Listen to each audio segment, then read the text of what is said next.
So hello everyone, this is AetherNightmare and welcome back to Final Fantasy XIV. We're doing the last of the Hildibrand quests today, and if I have extra time I might start the Final Fantasy XVI crossover event, though disclaimer, I know virtually nothing about Final Fantasy XVI, so I've heard there's some spoilers, but they're not big enough to really matter. The few I've been seeing on social media are stuff that was in trailers anyway, so I'm not too concerned about it.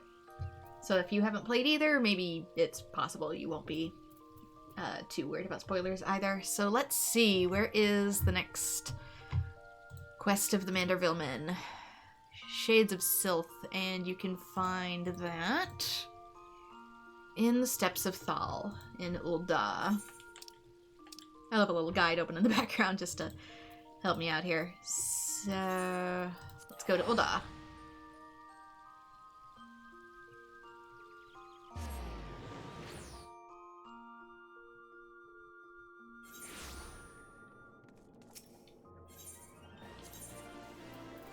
Steppes of Thal. Where would it be, though? It just says 9.8, which I guess is a coordinate. I guess. Maybe back at the Gladiators Guild. Since that's where we kept having a back and forth.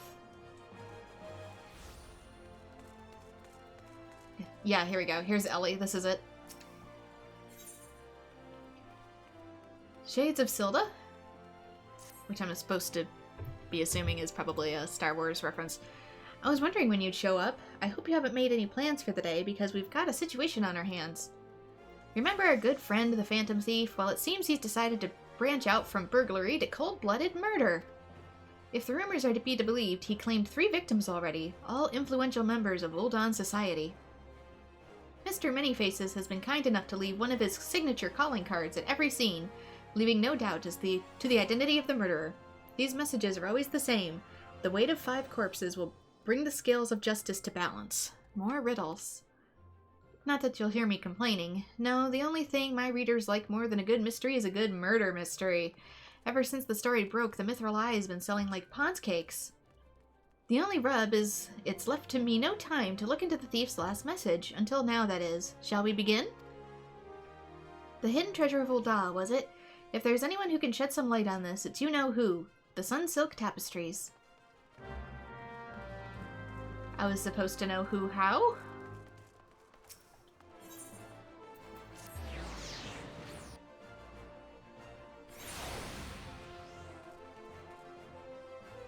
Is this not where Sunsilk Tapestries is? No, it is not. For some reason I assumed that was the Weavers Guild. I was very wrong. My bad.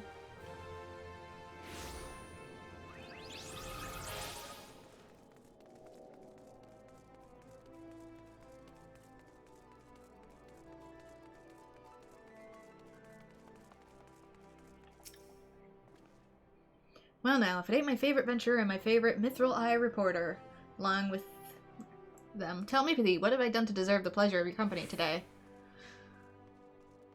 I see. As much as I'd helped to like you two, I'm afraid you found old Wymond at a loss.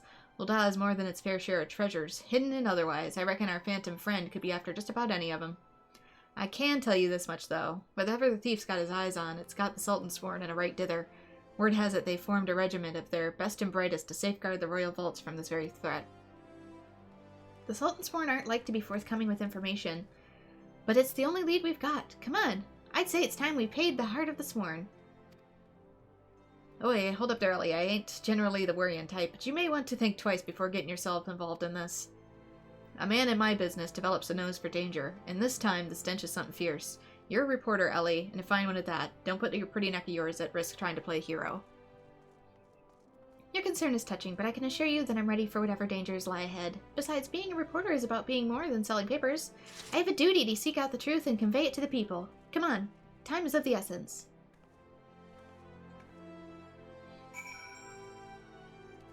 Okay, where to now? That's Scholar's Walk, which is... That looks like the Alchemy Guild. Are we even sure it's the same guy, though? Somebody could just be using him as a cover-up because he's so popular to distract our attention.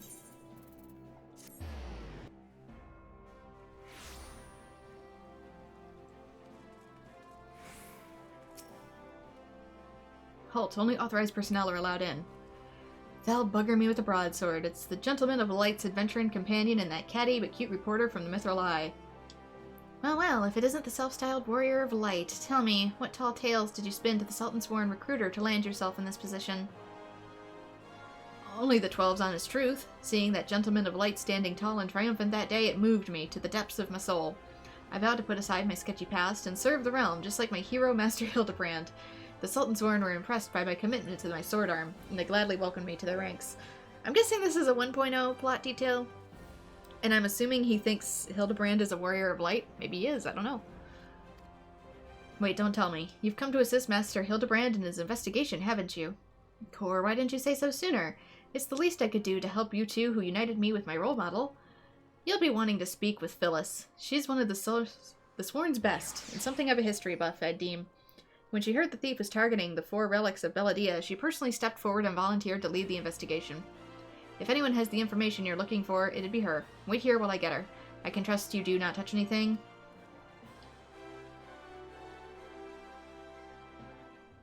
What's even here to touch? I'm in a hallway. A pleasure to meet you, Phyllis. My name's Ellie from the Mithril Eye. As you may have heard, we're researching the Phantom Thief case and would appreciate any information that may shed light on recent events. The pleasure is mine, Miss Ellie, and if I'm not mistaken, that would make your companion friend one here, Bren, yes? You know Bren? Do we? As any regular reader of the Mithril Eye would, I must confess to being something of an unabashed fan of your work. Though it hardly befits my station to say this, I was secretly hoping that you would show up to assist in the investigation. Doubtless the inspector, too, will be welcoming a helping hand.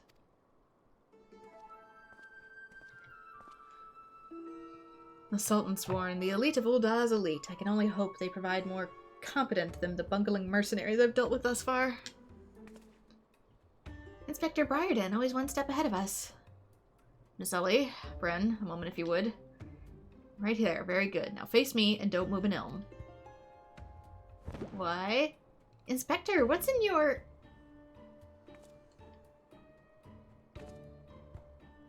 What did you do? Demasking dust, a formula of my own devising that would allow us to see right through the thief's disguises. Analyzing the mask left behind at Vesper Bay, I was able to identify its composition and synthesize a counter-agent that would dissolve the disguised whilst leaving the wearer's face intact. In any event, it would appear the two of you are indeed who you appear to be. It's a good thing I'm not using a glamour prism for this outfit. It's actual clothing. Brilliant, Inspector. The Phantom Thief pulled the wool over our eyes for the last time. I fear it won't be so simple. The ingredients necessary to produce the dust are exceedingly rare. Even with the entire resources of the Sultan-sworn at our disposal, we'd only be able to produce a limited supply. I can make more Dispeller crystals. I see. Well, I suppose it's better than nothing. That said, have you been able to identify the thief's nest target? A hidden treasure of Ul'dah, the last of the 4 lost relics of Belladia. Fear not. I pored through the histories time and again, but the only mention of these 4 relics is a vague reference to an old prophecy. Most serious scholars consider it little more than a fairy tale. When darkness falls and hope fades to despair, 4 warriors born of light shall descend in the righteous glare. The righteous glare is new. The legend goes on to describe 4 sacred artifacts, one each possessed by the 4 Belladian heroes, but makes no mention as to their appearance or nature. Are the Belladian heroes supposed to be the Final Fantasy I Warriors of Light and their crystals? 3 times we have tried to identify the thief's target, and 3 times he has foiled us by making off with something else entirely. Needless speculation will only play to the fiend's strengths. The artifacts of Belladian origin have been sealed within the Royal Vault. An regiment of our finest assigned to its protection. I have furnished all of the guards with a supply of demasking dust, and instructed them to be on the lookout for any suspicious personage. The Blackguard will be in chains before he can lay his dirty hand on the vault doors, let alone the treasures within. You have our word. Unless, of course, he's in your regiment, and is smart enough to not use the dust on himself.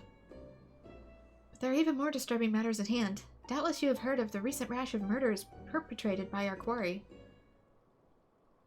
The Sultan-sworn have launched an investigation, but the truth of the matter is that we've been far too occupied with the defense of the vaults to make any meaningful progress. We would be most grateful for any assistance you could offer. A lady asks and a gentleman answers. Hildibrand.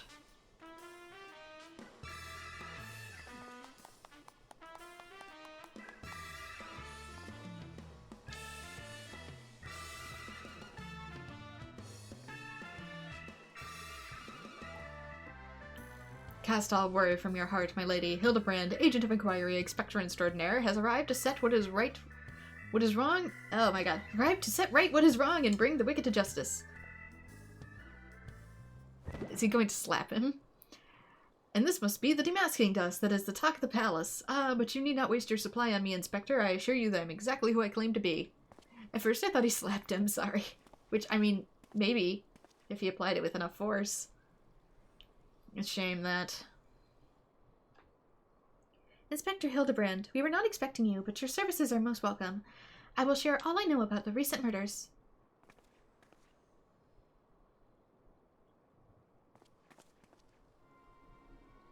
The killer has claimed 3 victims thus far. The head of a publishing consortium, a high-ranking government official, and an influential scholar. Other than that, they were all influential figures in their respective circles. We can identify no common threads connecting the 3. Oh, this will prove a most satisfying case to crack indeed. And what of the method of killing? Conked over the head with a cudgel? Gutted with a great sword? Strangled with a subligar? Mayhap? With a subligar? Death by undies. I'm afraid that we've identified no pattern. In any event, the murders plot the death of the 2 even as we speak. We must take action and quickly. Understood, my lady. Clues may be scarce, but worry not. My realm-renowned powers of deduction are more than up to the task. I will see this burglar turned butcher delivered to justice. Your presence is heartening indeed, Inspector Hildibrand. Friends, please take this demasking dust with you. I fear we can spare but a single sachet, but I trust you will put it to good use. The problem being is, are we going to have to dust each other constantly? Because he could easily take one of our appearances and we would just assume it's somebody we trust. The gentleman of light in the flesh. Hells, he's every bit as muscular and majestic as I remembered. On behalf of the Sultan Sworn, your assistance with the murder investigation is greatly appreciated. Leave the defense of the Boreal Vault to us. He may have 1,000 faces, but with Inspector Bryden's demasking dust, the masquerade will soon be over.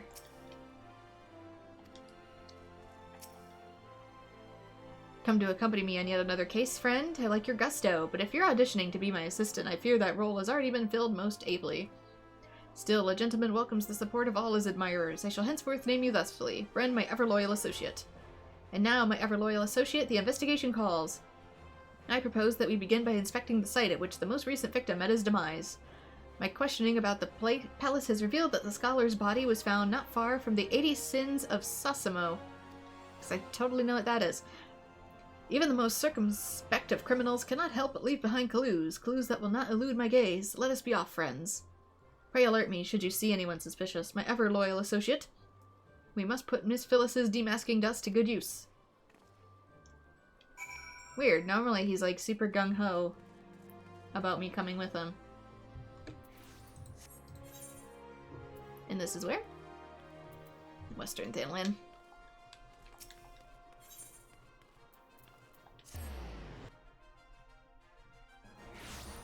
It'd be easier to just leave and come out this way.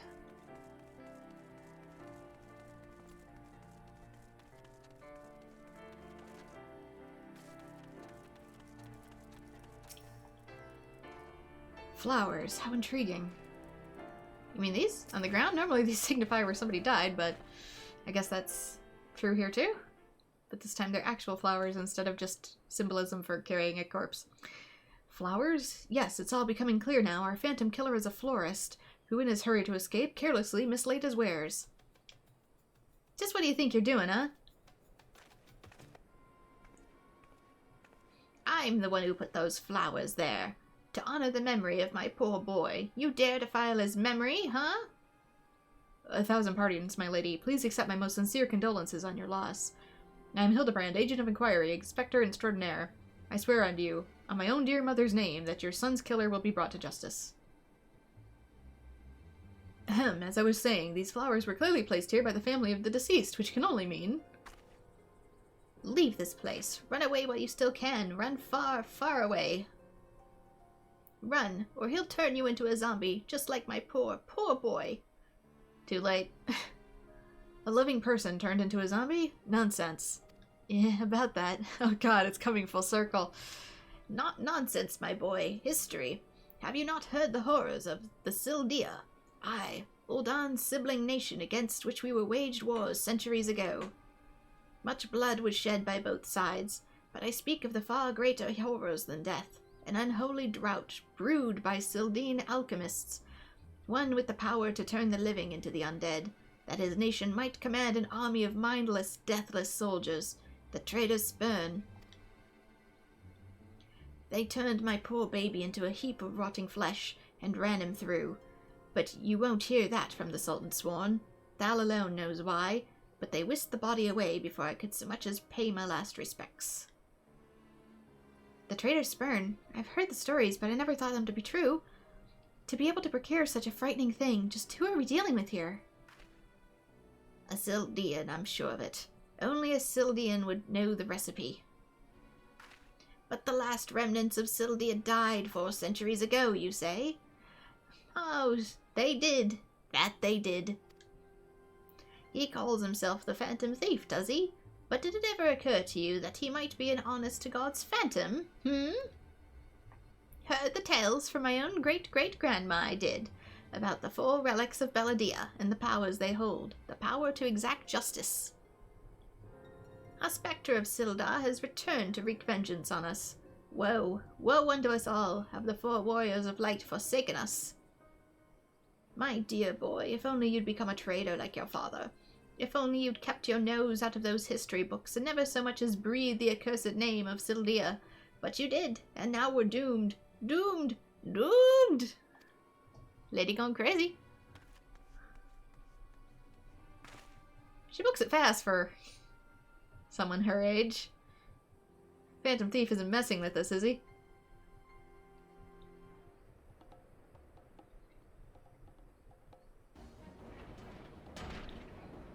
That bleeding horseman's here somewhere. I can feel it in my follicles. The most potent hair tonic the realm has seen? That it was, for all of a fortnight, before my flowing locks fell out all over again.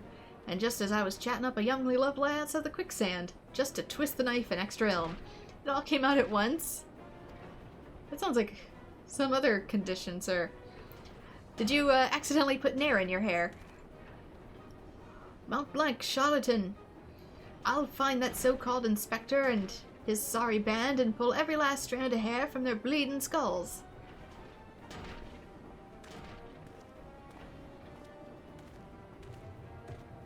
Meanwhile, the poor Lalafell, very confused why Old Man is talking to himself.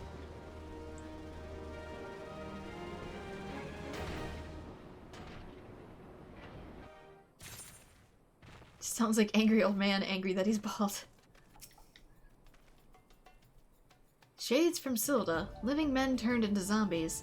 The old crone's lost not just her son, but her wits as well. Yeah, I'm thinking that could be the case. I know nothing of this nation or if it's real, other than I'm pretty sure it's a Game of Thrones plot point. Granted with desert zombies instead of winter zombies. It's all becoming clear to me now. That dear old woman's testimony has confirmed that which I have suspected from the start. Like a zombie picking away at its rotting flesh, Hildibrand, agent of inquiry, inspector extraordinaire, has peeled away the foul scab of uncertainty to reveal the truth within. What, that zombies eventually become animated skeletons if they pick away too much? Open your ears and feast your minds on the fruits of my flawless deduction. Ahem. Our Phantom Thief is a phantom indeed, a wayward spirit caught between the realm of the living and the dead, for nigh on centuries since meeting a tragic end on the battlefield. As such, our course of action is clear. We must placate this tortured soul that it might abandon its vengeful vendetta and travel to the next life in peace. Are you going to teach it how to be a gentleman? But what is the true nature of this specter's grievances? Without this knowledge, we cannot hope to assuage its rancor. It worked on the other zombies. I mean, why not? Let's begin our search at the Thaumaturge's Guild. Doubtless the tomes there contain a wealth of knowledge on the ill blood between the sibling nations.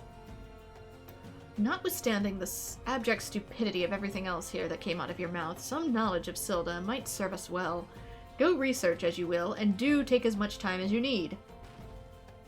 You can count on me, Inspector Barden. Whatever knowledge is to be gleaned from the guild, it shall not escape the inspector's eye.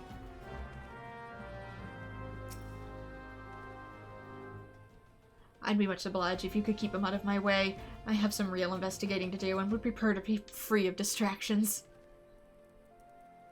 Yeah, that's how I feel with my work too. Sometimes you just need a little space. I don't have time to deal with the folly of coworkers at times. Okay, where is the nearest? Actually, it's just right over here, so we can walk.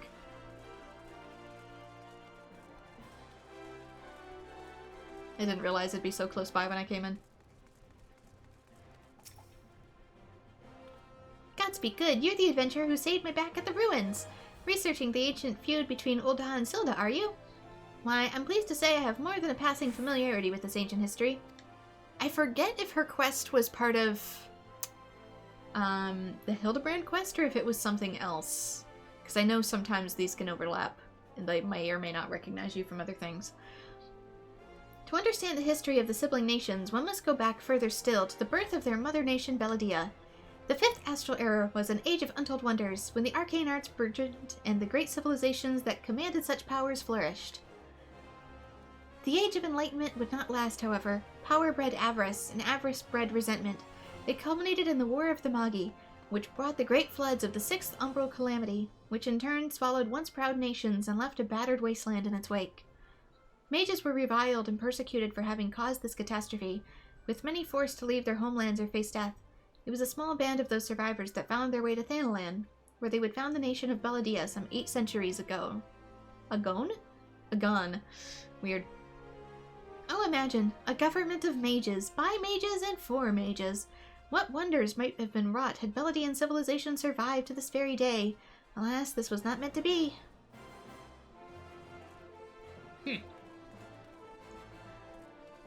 I feel like that's a more just European English way of spelling it, maybe.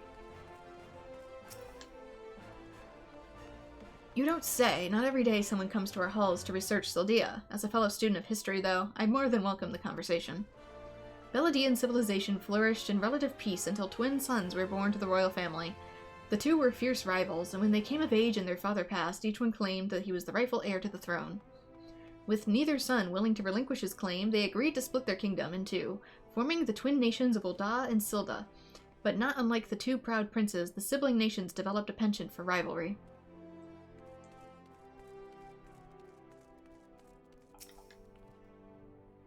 Greetings, traveler. You would learn of the war between Ul'dah and the fallen Sultanate of Sil'dih? It would be my pleasure to enlighten you. The two city-states coexisted for several generations until the bad blood between them boiled over, culminating in outright war.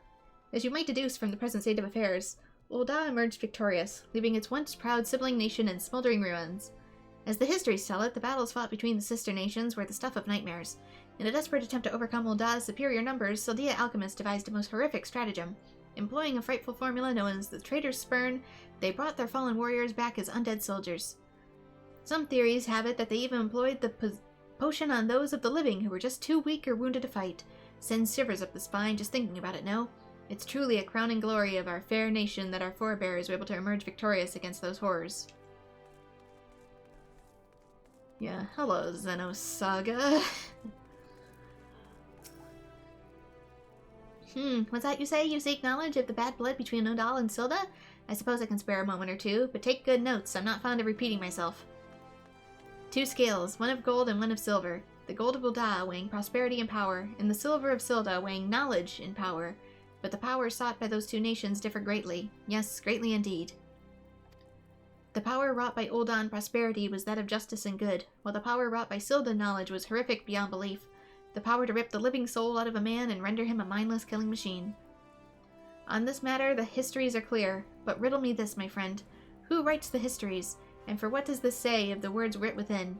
Yes, the truth can be elusive and fickle as the shifting sands. That is so true. As one example, did you know that in the war against Sil'dih, Ul'dah and Amalja warriors fought side by side? Luckily you did not, and neither did I, until I encountered a faded passage in an ancient text buried deep in our archives. And yet, in the histories read by the populace, you will see no mention of this most fascinating fact. Might be it someone, at some time, deemed this particular truth less than convenient? but I've said enough already. There's also the case, too, that a lot of times the most important parts of history never get written down because people assume it's so commonplace and normal they see no purpose to do so. Most prominent example being like old Aztec gods. We know a lot of the lesser gods, but nobody knows the name of the biggest, most important god because everybody saw fit to not write it down because there's no way that it will fade to time over history. Everybody knows it, so why write about it? And now nobody knows.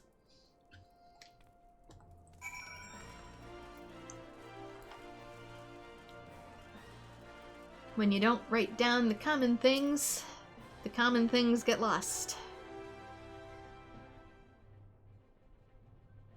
My ever-loyal associate, tell me, what have you learned from your questioning of the scholars in these halls? Indeed, as it happens, I've learned much the same. Let us take a moment to review, and allow my peerless powers of deduction to work their magic. A war of succession divides the great civilizations of Belladia, giving rise to the sibling nations of Sil'dih and Sil'dih. The two nations coexist for some generations until blood boils over, culminating in outright war. Where even was it on the map?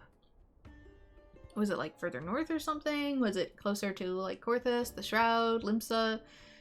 Daunted by Uldah's superior military might, Sil'dih employs their advanced alchemical knowledge to horrific ends, transforming their own citizens, alive and dead, into fearsome undead legion. Yes, I believe I have it. The facts at hand have led me to one unassailable conclusion. Our phantom thief is a descendant of the doomed Sil'dih, who he sees vengeance against those who reduced his countrymen to slavering zombies. But she said it was, like, multiple generations ago. I kind of doubt it would be that.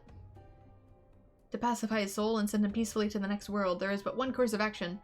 We must find the Sil'dih's statesman who's conceived this dreadful stratagem, and have him apologize for the thief in person for the suffering he has wrought. Unless, you know, he's been a zombie for a really, really, really long time. A brilliant plan. Perhaps you'd like to go find yourself a shovel and dig this statesman out of the grave yourself? Yeah, but that can't be true because he's already dead. Leaving aside this nonsense of spirits inspectors, it appears increasingly likely that our quarry shares some link to Sil'dih. His garish garb is no doubt meant to evoke the silver scales of the fallen sultanate. Excuse you. Have you seen me? The Sil'dih connection would also serve to explain the rare knowledge of Belladian relics of our thief clearly possesses. But what of the murder victims? What common thread among them could have incurred the ire of our adversary? A few people in town spoke of a man sighted calling upon the victims of the past days. Those who saw him said he had a most frightening air about him. Wait, yes, it's coming to me, of course. My keen investigator senses ring out with a voice loud and clear. This man Miss Ellie spoke of just might know something. You really should stop thinking so hard. You're likely to strain a brain muscle. Miss Ellie, who is this man, and where might we find him? But your brain doesn't have muscles. It's basically neuron jello. My sources identified the man as Guguria, a traveling merchant known to frequent Horizon. Shall we pay him a visit?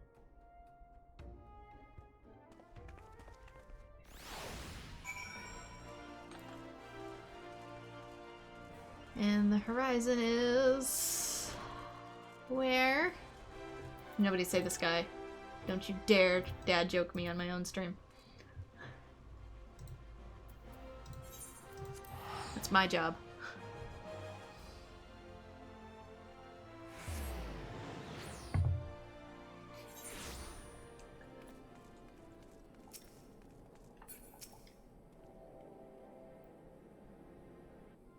So I thought the bubble was over Hildibrand's head, so I went to him second. Yes, if you've got business, make it quick. My time is too valuable to waste chatting with every stranger who passes by. Forgive us, good sir. My name is Ellie, a reporter with the Mithril Eye. Never blinking, all-seeing, you know the rest. I was wondering if we could trouble you with a few questions. Was it for love or money that you killed them? Yes, you, the thief of many faces. Me? A thief? What is this nonsense? I don't know who you are, but I didn't get the time or the patience for this mummery. Now if you'll excuse me, an important client awaits. I thought I recognized that voice. Lady Derilda, we meet indeed. Pray tell, whatever brings you to these environs this fair evening? Why, I live here, you ham-headed half-wit. Inspector Briarden, this is an unexpected pleasure. Do you have some business with my associate here, pray tell? I thought you lived a little more closer to Vesper Bay.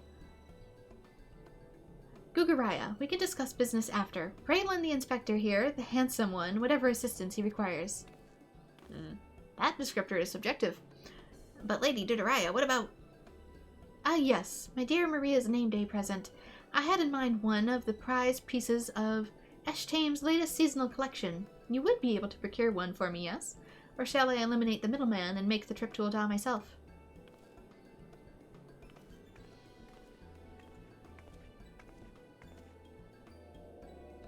I'll say it just once more, Gugaraya. I expect you to give the inspector and his companions your full assistance. They, yes, even the stupid one, helped me regain something truly precious. Yes, something more valuable than any mere trinket.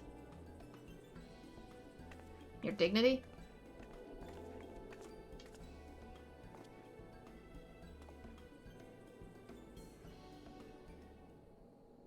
Alright, I'll tell you what I know. But you didn't hear it from me, got it? I was looking into killing on behalf of a client of mine. The thief's got himself some of that zombie dust. The trader's spurn, was it? And his cards speak of 5 victims. It got me thinking. Sil'dih, 5 victims. Aye, the Arbiters of Truth. The Arbiters of Truth. I'm not familiar with the name. Little guy just admitted to thinking about murder and we're just like not persuaded, or... Few would be on account of them being something of a secret society and all. Influential personages of the Sultanate, you see, working from the shadows to keep false knowledge about Ul'dah-Sil'dih conflict from reaching the ears of folk like you and me. False knowledge, pray tell. What sort of knowledge might that be?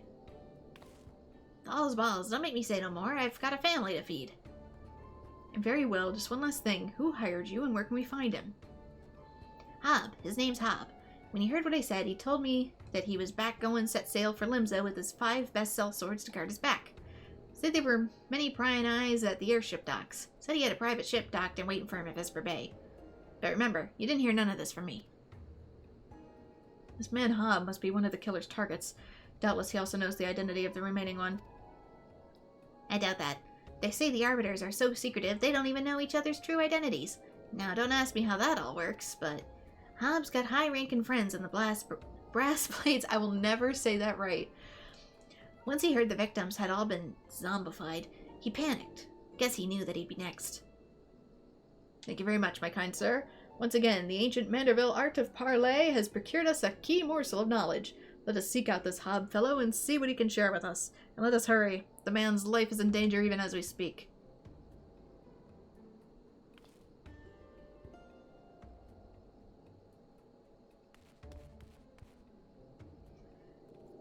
And good afternoon there, DJT. We're just doing the last of the Hildibrand quests. Well, for around Reborn, anyway. I would hear what this Hob fellow has to say. Come, my ever-loyal associate, let us away to Vesper Bay with all speed. I don't know if I'm lazy enough for a ticket, so I'll just chocobo it. I don't want to use up all my tickets when I eventually get around to doing MSQ, which is technically going to be next.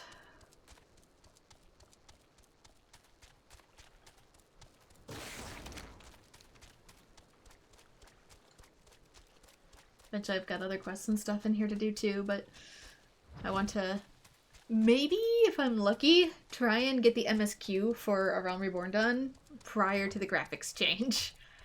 Then when Heaven's Word comes, it can be all new. All new aesthetics. Whoa. What? Hello?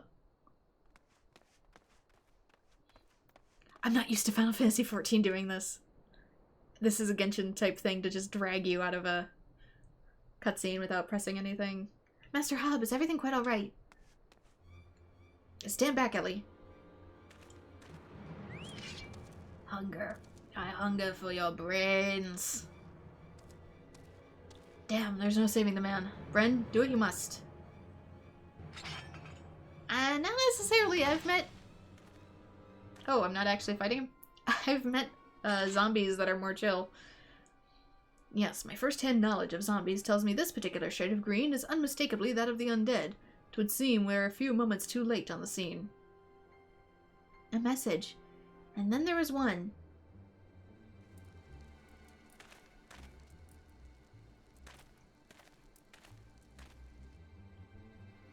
There it is again. Something the matter, Inspector? Indeed, Nashu, there is. Ever since I picked up on the trail of the Phantom Thief, I've had this fleeting sense. A sense that someone, or something, is watching us. The thief might be close at hand. We should be careful. For the moment, let us return and report our findings to Miss Phyllis. Secret society or no, knowing the identities of its members may yet lead us to the final victim. I feel like I committed murder today. I too had best return to the Mithril Eye. Let's meet up again after. I see now what clues I can uncover in the meantime. You will do nothing of the sort, Miss Ellie. These streets are far too dangerous for you to walk alone. Inspector, I'll go with her. If you insist, Nashu, then give my leave, but pray be wary. Not just of the thief, but of Miss Ellie. She has quite the temper, as we both know. And you are saying this next to her? Because if the man had just recently been zombified, there could have been a chance that we could have unzombified him. Holy water, anyone? Miss Ellie, there is something I must tell you when this case is over. Be safe and promise me that you will not attempt anything rash, as you did the time when the fiend took aim at my own life. Your life, Oh, at Costa del Sol. Yes, that was quite the ordeal, wasn't it? I'll be careful, I promise. I eagerly await the day I may hear what you would wish to share with me. A secret vow? Oh ho, consider my interest piqued as well, good Inspector. Now let us be off. Miss Phyllis awaits our report.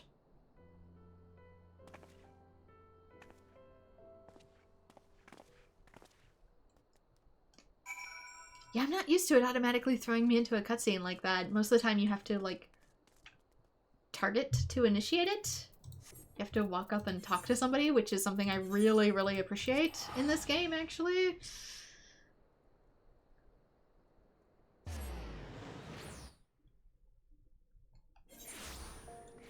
So it kind of caught me off guard when getting too close to it threw me in. Thaumaturges, I think. No? Alchemy? Alchemy.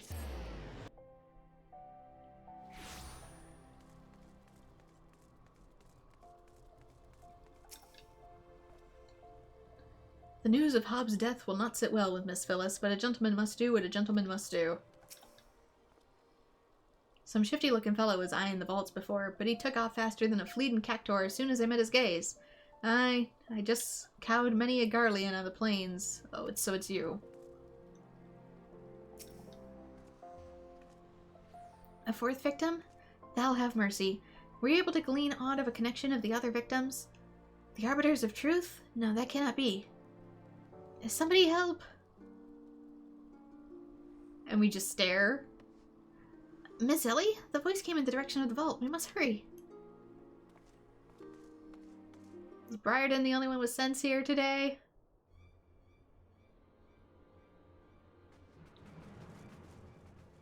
Miss Ellie, are you hurt? That man. I only thought to ask him a few questions. Before I knew what was happening, he was upon me. I could only...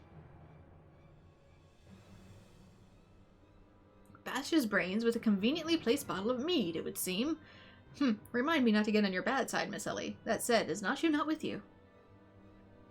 She saw a figure lurking in the shadows and went off in pursuit before I could stop her. This man wears the armor of a Sultan-sworn squire, yet his face is unfamiliar to me. Something is amiss.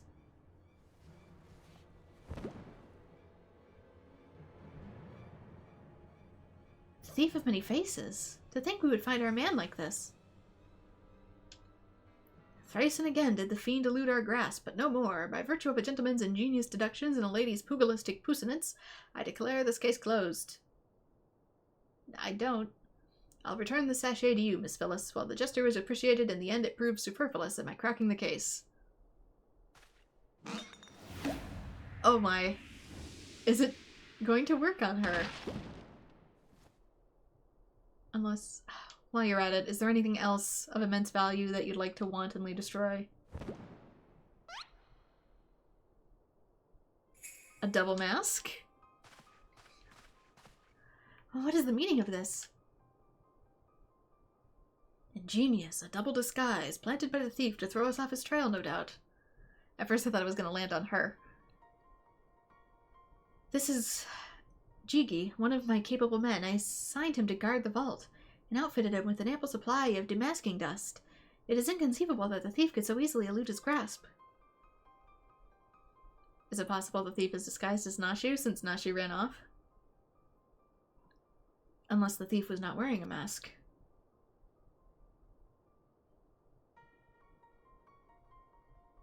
Speaking of which, has anyone seen Miss Ellie? No, that's impossible. Of course, it all makes perfect sense. With the Phantom Thief to thank for her burgeoning readership and rise through the ranks of the Mithril Eye, Miss Ellie could not bear to face the possibility of her story of a lifetime coming to an end. Thus she hatched a plan to...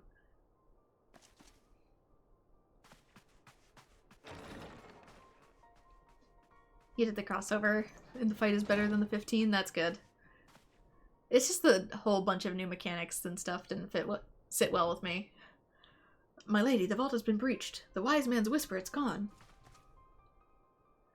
For her foul crimes against the Sultanate, I hereby declare Ellie of the Mithril Eye the thief of many faces, an enemy of the state. Deploy all troops and do not resist until she is in custody.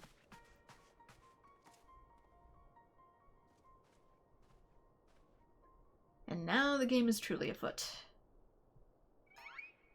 Oh no. Oh, what is the meaning of all this rackus and rumpus? And just as we were about to make our triumphant return, isn't that so, Enkidu?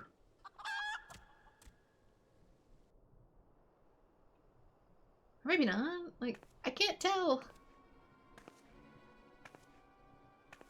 Nashu versus Nashu, no! Miss Ellie!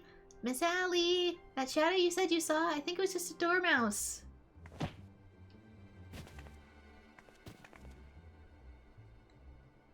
You have laid hands on best girl.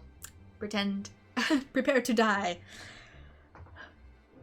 The rewards for the quest are better as well. That's good. To think he'd literally stumble face first into the second mask. His good fortune truly knows no end.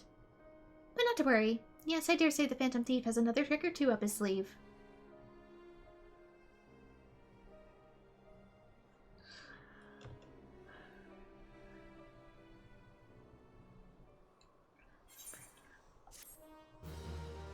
This one seems like it's maybe longer, too. How long have I been going for this one? I've been going for 44 minutes. And we're, I don't think, even halfway done with this one. No, we're not. There's 3 more quests. There's 3 more parts to this. This one's a bit longer, maybe because it's the conclusion. When you have eliminated the impossible, whatever remains, however impossible. How could we have been so blind? I mean, it might not be her. He might just really be messing with us. Beneath the mask. There are new mechanics, but the game does a little slideshow to explain them better, and the NPC isn't made of paper. Yeah, Noctis being supremely squishy did not help me. If I was just in the Garuda fight by myself, I would have been fine. Protecting Noctis, however, was not possible. Maybe if I had healer unlocked at that point, I could have gone in as a healer and kept him alive if it allowed me to heal him, but by myself, no. My ever-loyal associate, we must find Miss Elian quickly. Surely if confronted by her constant companion, she is still to be convinced to abandon this fool plan. Oh, Miss Phyllis, you had already departed in the company of your men, but all for the better. Shall we conduct the search together? I fear that would only put them at greater risk. You see, the 5th and final member of the Arbiters of Truth, the Phantom Thief's final target is none other than... Hildibrand Manor? Me. Mind you, it is not a role I sought of my own accord. My name and my passion for history are somewhat well known in the Sultanate. One day I had received an anonymous letter stating that a position in the committee had opened, and I had chosen to fill it. The letter went on to enumerate my duties to prevent the spread of historical lies that would sully the name of our illustrious nation. As a high-ranking officer of the Sultansworn, I was deemed to be in a particularly unique position to serve as arbiter. I knew that there were other members of the organization, but was told nothing of their names and identities. To think that my known compatriots were the victims all along. I cannot put any more lives in danger. I will sequester myself in a place where my presence can do no harm, until such time as the killer is apprehended. Your concern for our well-being is most touching, Miss Phyllis, but there is no need for such caution. As a seasoned inspector, I am more than capable of protecting a lady in distress, and as a gentleman, that is exactly what I shall do. My associates here also stand at your side. Speaking of which, has anyone seen my loyal assistant? Inspector, over here! And now I am extremely suspicious. Well, there you are, Nashu. You really shouldn't run off on your own like that. I was worried sick about you. I'm sorry, Inspector. Ellie said she saw someone in the shadows, so I went to take a look. Now, there wasn't anything but the dormouse, so it was actually a really cute dormouse, you see. It just kept squeaking and scurrying away, and I just... See, this is the hard part. I don't know if the game is, like, deliberately telling me that this isn't Nashu, or that there's another Nashu that's running around and this one's the normal one that came back to us, because it's not like she died, I wouldn't think. Pardon for me for the moment, Nashu. Yes, my inspector's sense speaks to me. Someone is watching us. Let us split up and canvass our surroundings. I know this stuff is expensive, but we should really be powdering each other constantly. I cannot allow my presence to put my men in danger. Apologies, but I require a moment alone with my thoughts.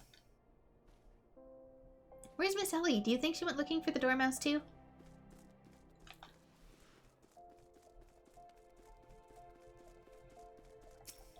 Water-stained letter. Lies conspicuously on the floor. Be wary and be warned.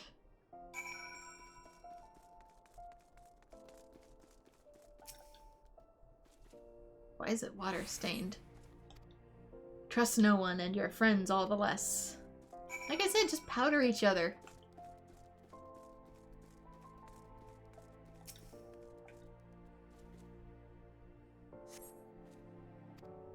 This will avail you well. Use it wisely. You obtain a sachet of demasking dust. In the next instant, you feel an intimidating presence behind you. I mean... technically? Oh, if isn't my beloved son's staunch companion. He was in the area on a matter of business, which I curtailed when I felt a suspicious presence from the shadows. Pursuing it led me here. Mayhap it is the same for you? I love that I back up first. Oh, so your pursuit of the thief of many faces has taken quite the unexpected turn, and now you have come upon a series of anonymous letters. Mayhap our watcher in the shadows is a friend, or is this but another trap laid by the fiend? Yes, the plot thickens like a dollop of salamander oil. In either event, I dare say the circumstances call for utmost caution.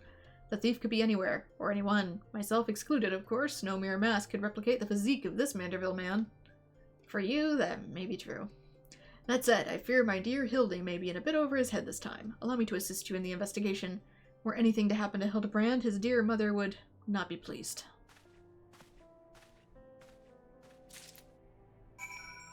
It also helps that between 5.3, which is the first time the 15 crossover, and 6.5, which the NPCs have gotten smarter.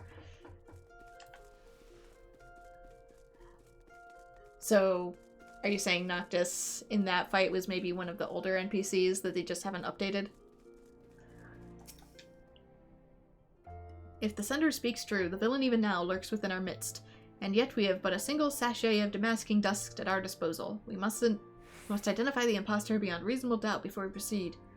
You know the players better than I. What say you have a few words with each of them and see if aught is amiss?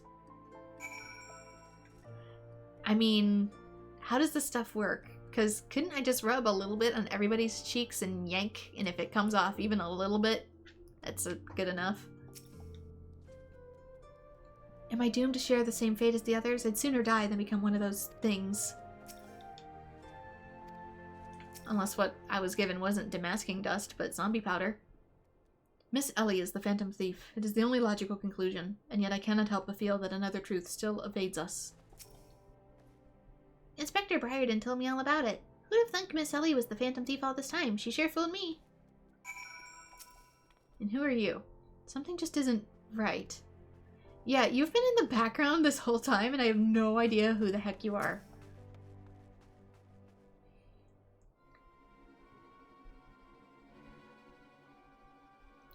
Nothing particularly odd about any of them, you say? It stands to reason. The fiend would not take such a risk if he were not utterly confident that he could pull off the ruse. Curses. This one's not half the fool his son is. I must elude him, and quickly. Time is of the essence. But if that was Ellie, she'd probably already know that. I questioned the Sultan sworn outside. To a man, they may insist that they've seen naught of Miss Ellie. Where could she have gone? Father, what brings you here? Is he going to attempt to dust his dad? Dad's going to swat it and it's going to hit Nashu. Not Nashu. Yes, finally, the pieces are coming together. Now if you would kindly stand still and shut up, the fiend already stands among us. Inspector Briarden, I should hope you're not doubting me. While I'm quite convinced that even a master impersonator would struggle to recreate your particular brand of idiocy, the fact remains that anyone here who has spent even a moment alone must be considered a suspect. The thief has proven to be highly efficient at assuming new identities. An astute observation, my gangly friend. I say this occasion calls for a dose or two of that powder Brandis found earlier. There wouldn't happen to be another sachet or two lying about with her. Well, remains of our supply have already been distributed to the search party, but worry not, they should be reporting back within a bell's time. Huh. Time might be against me, but just you watch. I'll wiggle my way out of this and turn you into the reeking, drooling corpse you deserve to be. I fear that is more time than we can afford, Miss Phyllis. Fortunately, my powers of deduction will lay the fiend's face bare within minutes. We know that, given the choice, the thief prefers to impersonate familiar personages. As Miss Ellie has had only passing interactions with my dear father, we can safely eliminate him from the consideration. That leaves myself, Nashu, and Bren here. Nashu and I, in particular, have had a close and extended relationship with our suspect. I shall begin by questioning my own assistant. I assure you that none know her better than I. Brilliant reasoning as ever, Inspector. Go on, ask me anything. Of all the times for this overstuffed buffoon to start talking sense. If he asks me anything too obscure, my cover is as good as blown. My relationship with Nashu is so close, I dare say at times as if we share a mind. If this Nashu is truly my ever-loyal assistant, she should have no trouble completing my thoughts. Ahem. I am a Manderville. Man! Oh, she says it. Shoot. Doing what only a Manderville can. From the peaks of Corthus to Thanalan, Manderville. Man, you're the best, Inspector. A perfect score. You may rest easy, dear friends. This is unmistakably, unequivocally, undoubtedly the true Nashu. Ah, I've never loved you more than now, you marvelous muttonhead, you. Nashu, is something the matter? Just because you've picked up a few more wrinkles beneath your eyes, there's no need to start averting that charming face of yours. Wrinkles? Wrinkles! Look who's talking, you crusty, cretinous old... Genius Inspector? But we've never seen Nashu lose her cool before. Cotton candy explosives, yes, but... The charade is up, Miss Ellie.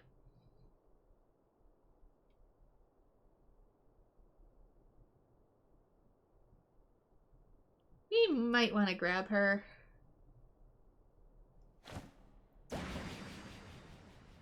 Sand attack, go!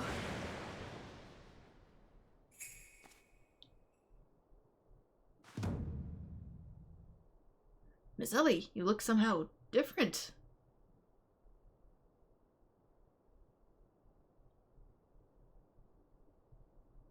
Is it the same person? I really can't tell.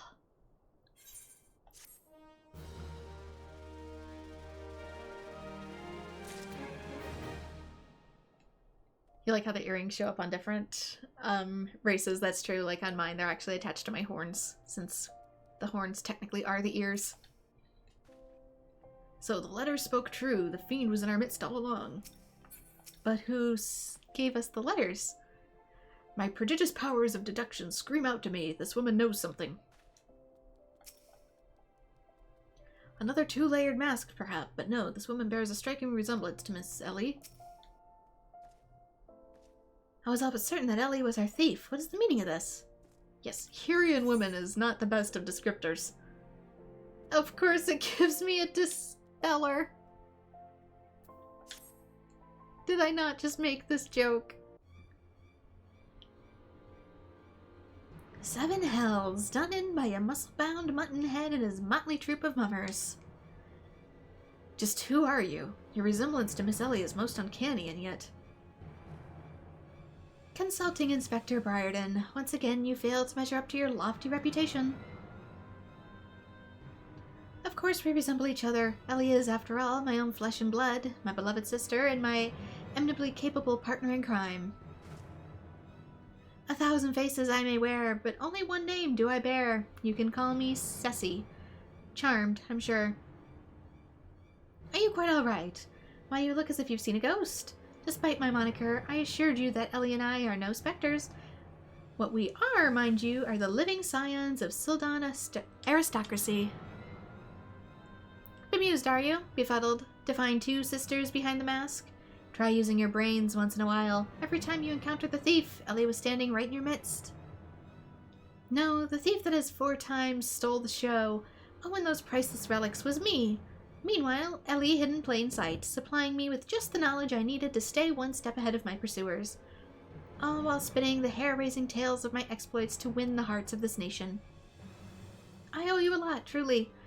Why, without the tales of your hapless attempts to catch me, we never could have risen to the heights of celebrity. Miss Ceci, from a gentleman to lady, I would ask you one thing and one thing only. Just what is it that you and Miss Ellie hope to accomplish with all your schemes? Justice. 400 years ago, Ul'dan dogs reduced our great nation to a nation of zombies. At long last, the cowards that would still justify those foul deeds would suffer the same fate. Wait, the histories say that it was Sil'dih that turned their own men into zombies. The histories lie, and you work from the shadows, silencing those who would speak the truth. You should have died with your fellows, false arbiter.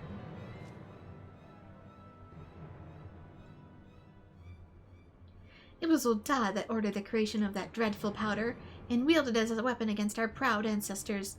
The history of your glorious sultanate is built on a lie. What madness is this that you speak, woman? Not madness, truth. The powder in my possession was stolen from the Ul'dan army 4 centuries ago by one of my ancestors. They say it was his final act of courage in the moments before his leg fell off and his rotting head dropped from his shoulders. This is the truth that the historians don't tell.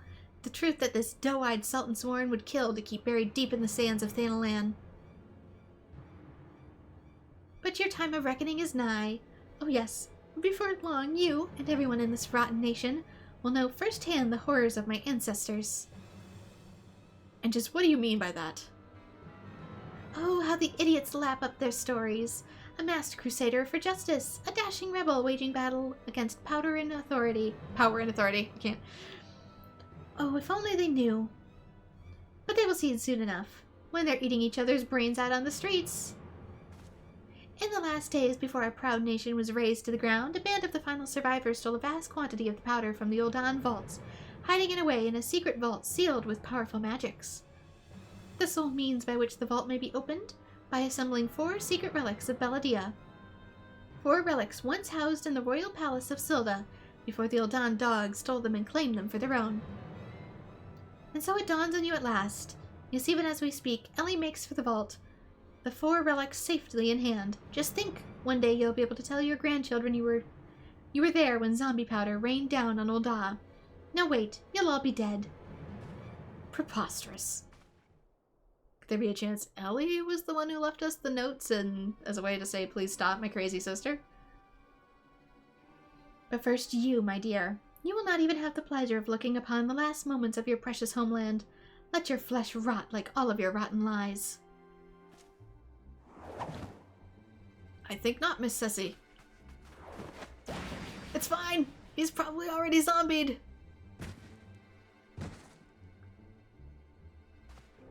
Hildibrand. You idiot. Just for once, could you not get in the way?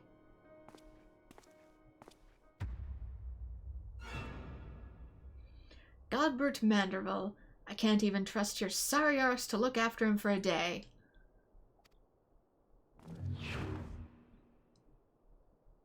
Who is you?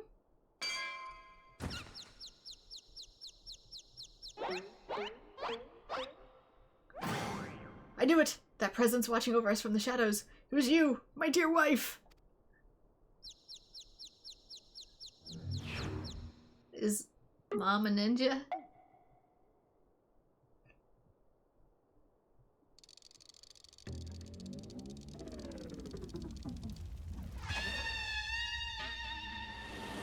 Okay, there might be a new contender for Best Girl.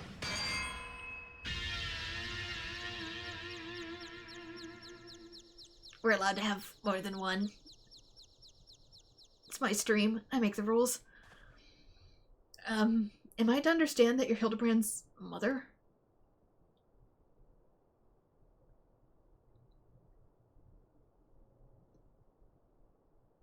Are you going to steal a legendary weapon as a frying pan? Ah, this is more like it. Hand to hand, skillet to skillet. It's enough to send a warrior's pulse racing. Prepare yourself, Bren, for time of our final confrontation is nigh. It really don't matter the weapon to you, do it? It really don't.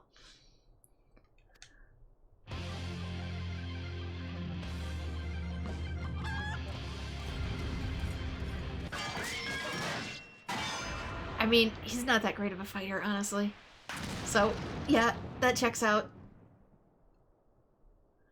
So this is how they are able to survive that.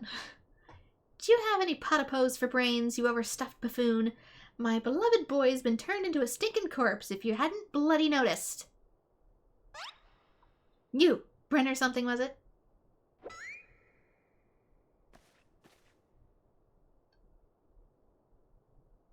Hildy's told me all about your hijinks together. Pleased to meet you. My dear boy has always had a bit of a rebellious streak. What can I say? I come on a bit too strong at times. But can you blame me? This time I thought I'd sit back and leave things to my sorry-arse husband here, and look what that's got me. You can help me out, won't you? I will do my best. Yeah. Sure.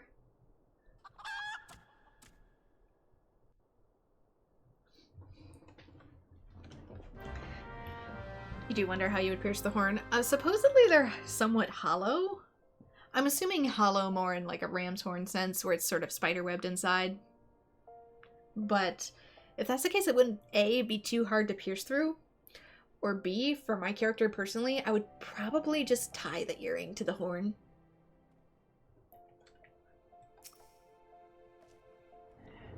Like in the Reignited trilogy for Spyro, they have a dragon that has pierced horns. He has gauges in his horns, so maybe something like that. But for me, I would just use string. Inspector Hildibrand's mother? I dare say it's quite clear who wears the pants in the family, so to speak.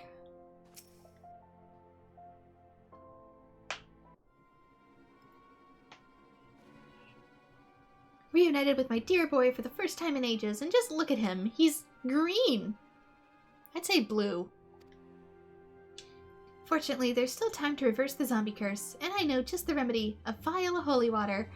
The ingredients are simple, a tatter of oversoul rags and a vial of twice distilled water. Shit! I kept that in my inventory for so long. I only discarded it yesterday. The ones that they gave me at the beginning of the quest. Singot at the market stocks the former, and the latter you can procure from a trader by the name of Guest. Now hurry. Once the poison spreads throughout his veins, no antidote will save him. In the meantime, I will search the bumbler's bumbling assistant. With any luck, Miss Nashi was still alive.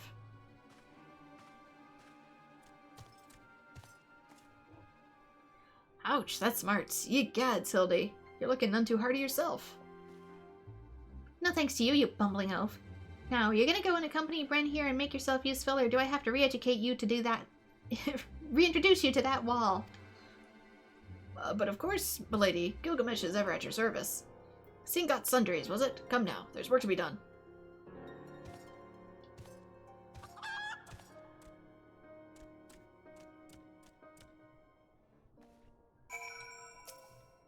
A woman after my own heart. Inspector Hildibrand's mother? Well, he had to come from somewhere. A piece of oversold rags from Got Sundries and a bottle of twice distilled water from the trader Guess. Now hurry, goddammit, my boy's life is at stake. I told you there was probably an antidote and it was probably going to be holy water. It's almost like I've played Final Fantasy games before or something.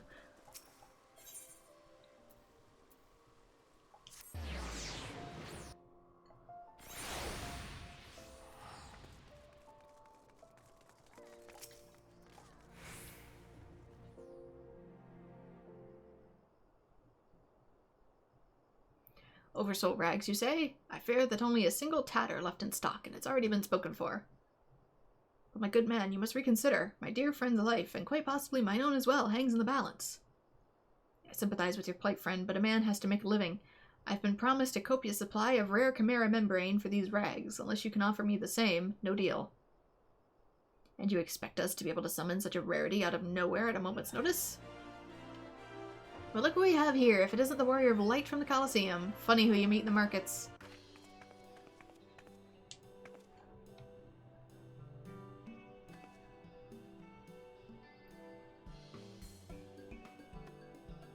As it happens, I just returned from my training, and the slaying of 10 chimeras just happened to be my task for the day. If it's chimera membrane you seek, you're more than welcome to a share.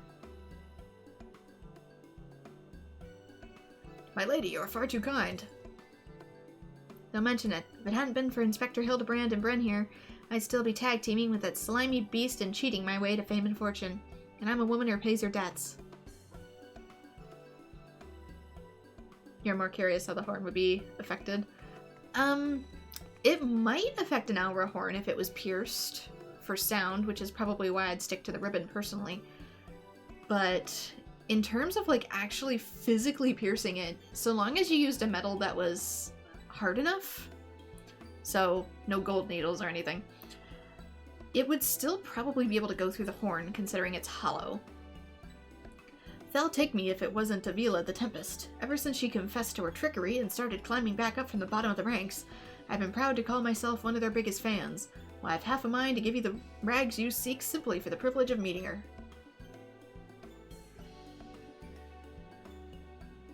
A kind sentiment, my good man. But we're more than happy to uphold our side of the bargain, aren't we? And with this, our task here is done. Now let's find the traitor named Guest.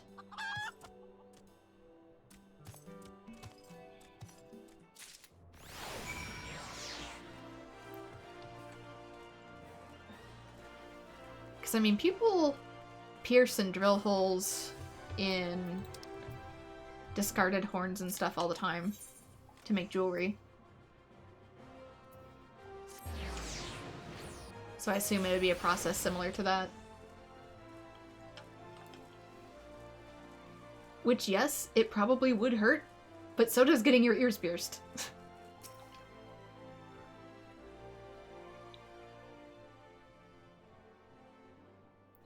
The blundering Manderville boy is on his last legs and you need something of mine to save him, you say? Perhaps you can give me a good reason why I should care. Those bloody Mandervilles are richer than the traders themselves. Yet have the audacity to haggle me down to the last gil for every purchase. If the family line ended today, I'd be happier and a wealthier man. And now I believe the ballroom calls. Good day to you, and do pass along my condolences to the grieving parents. Have you not a shred of honor or compassion in that spindly body? Business rival or no, the man is on death's doorstep. After the events that day, my father will not so easily forgive and forget, but it matters not to me. No, my love for you is as deep as the seven seas. I beg you, of you, my lady, may I have this dance? Huh? Oh. I'm like, that doesn't sound like he's talking to me. You better not be.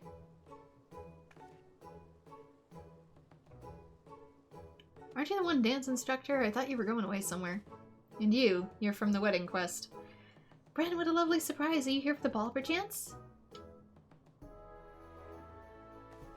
Heavens, the poor inspector.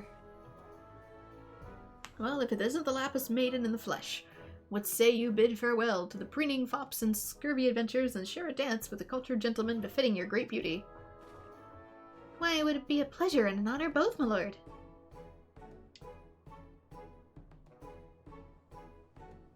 Provided you first provide my good friend with the bottle of twice distilled water that they seek.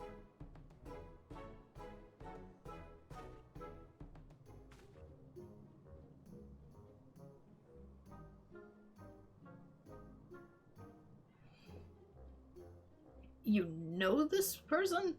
If that is the price you would set, then so be it. Take it. It's barely worth its weight in gil anyway. Now, shall we, Miss Arabella?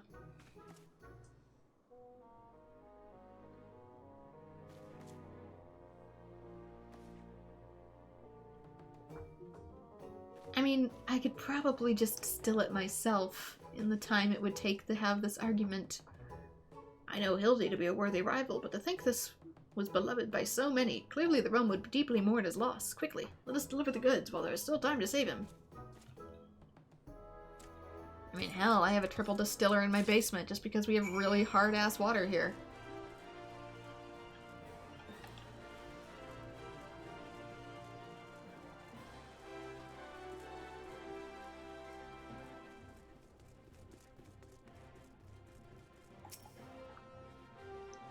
I trust the two of you wouldn't dare come back empty-handed.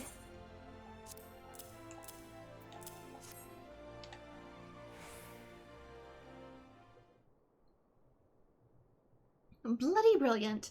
I'd take you over to my muscle-head half-wit of a husband any day. Take you over, excuse me. Now stand back and let me show you some real Manderville home cooking. Thou, you bloody bugger, guide my skillet.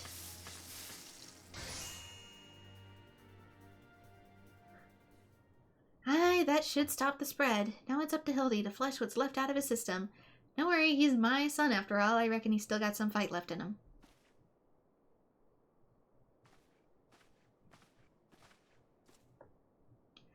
Like we found, she was slumbering obliviously in a rubbish-strewn corner of Pearl Lane. Boy, did that feel like a good nap. Yes, I'm sure it did. Word has it that Ellie has been sighted at the Sil'dih ruins. We must go with all haste. Well, the good news is, if she's going to cure him of one zombification, if he potentially had any left over, it's getting cured now. You've done well by my dear boy today. Don't worry, I'll handle things from here. There's a nice warm bed for him, and I think I know a few specialists who might know a thing or two about his condition. What the seven hells are you standing around for? The future of Ul'dah is at stake.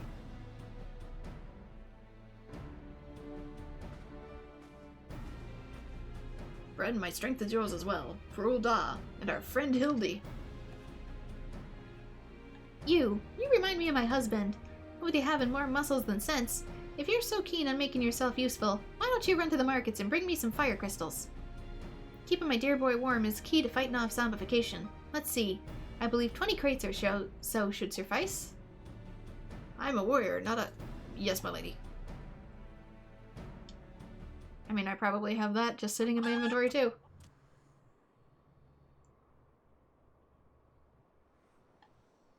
I say, Enkidu, the burden we must bear simply to secure my long-awaited final confrontation with Bren.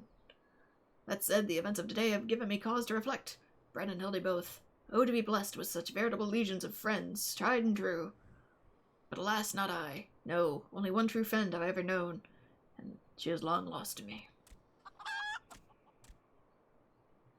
You are a fine bird, and have given me great comfort in my travels, but you will never be Enkidu, my one and true companion. Oh, my friend, were you here with me, even Bren could not stand against our combined might. Oh, Enkidu, wherever you may wander, hear my words, and return here to my side. Enkidu, do you hear me? Enkidu! Don't tell me that actually worked. Ye gods! Was that a flash from the heavens? It nearly blinded me. And what, the crystals? Where have they gone? Did you summon a freaking primal? Fancy meeting you here, old friend. That voice, could it be? My faithful companion. Why must you always make me wait so?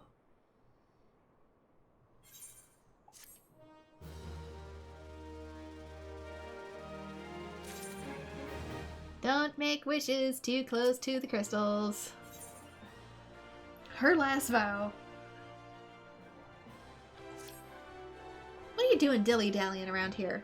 Let me jog your memory. There's a moonsick maid digging around the Sil'dih excavation site with her mind set on turning Ul'dah to the land of the walking dead. Your concern for Hildibrand is most touching. But don't you worry, Mommy Dearest isn't going to let her beloved son kick the bucket that easily.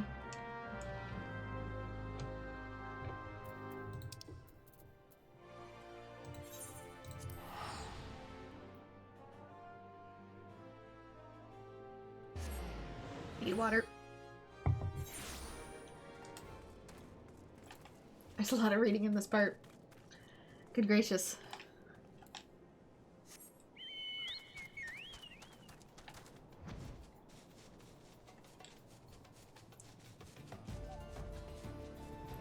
The fact that the crystals disappeared, too, makes me extra suspicious that he literally summoned Enkidu.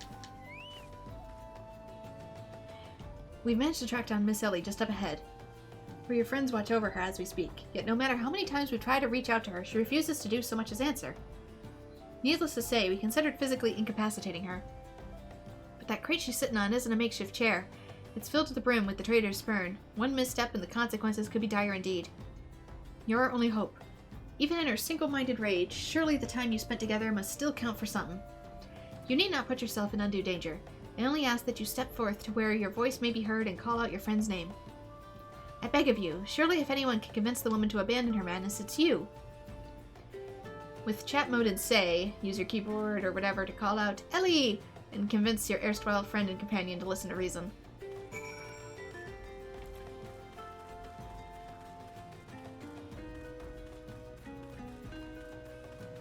Oddly specific.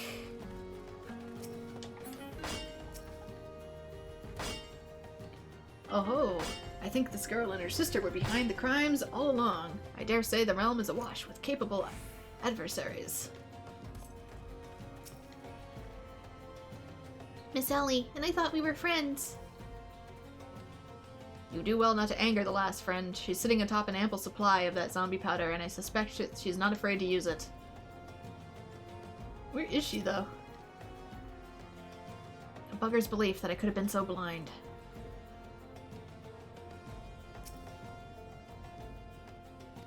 Yeah, I know. To stand here, it's just...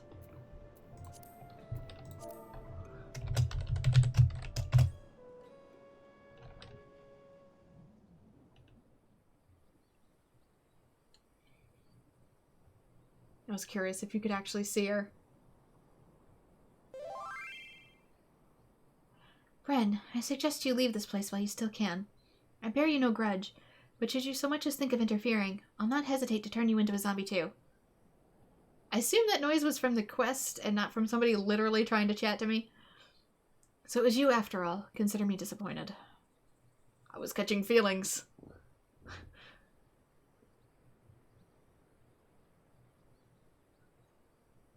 Your sister Ceci is already in custody. Surrender now and I will see that no harm befalls her.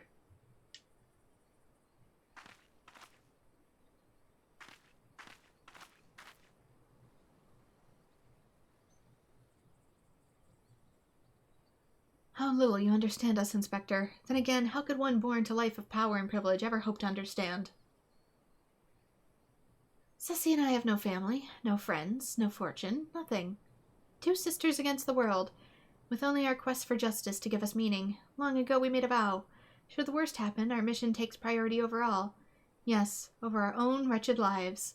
I mean, you could have had friends. Has everything we've been through been for nothing? Do you see now? Anything I might have once had to lose, I lost long ago.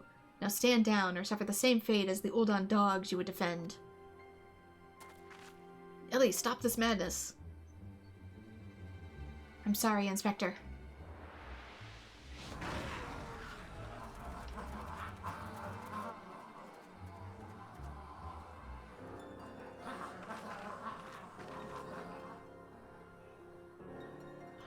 They almost look like they're worshipping Nashu, which, I mean, same, but there's too many of them. Not for the Mandeville men. All a day's work for a Mandeville man. And now, something I didn't get to read. It's hammer time, that's what he said. There you go.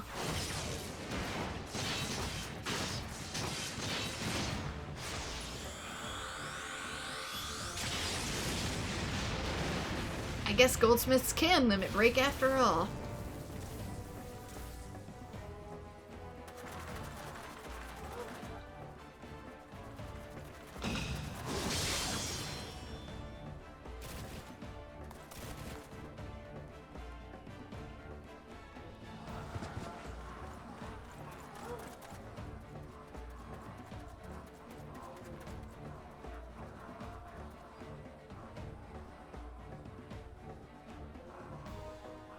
You only delay the inevitable. I have an entire legion of undead at my beck and call. Face it, it's only with Inspector Hildibrand's ridiculously good fortune that you've even made it this far. And he's as good as 6 films under. Be forewarned, girl. Know that I speak from experience when I say underestimate Hildy, and do so at your own peril. I'm afraid you underestimate me as well. No mere splash of holy water can stave off the effects of the traitor's spurn. I fear the good inspector's luck has finally run out. The hell's balls? Is there no end to them? I'm not liking our chances. Greg, was it? He just agrees at this point, like, screw it. It's a shame to lose you, Bren. Warrior of light that you are. You may yet have served one last purpose for us. Go forth, my zombie minions. What purpose would that have been? Can I, like, draw my weapon, please? Oh, dear.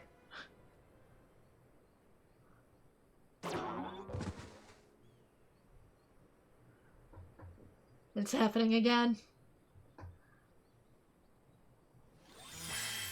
To be fair, if they were zombified for a long time, they probably already know the ways of the Dapper Man. When darkness falls and hope fades to despair, 4 warriors born of light shall descend in righteous glare.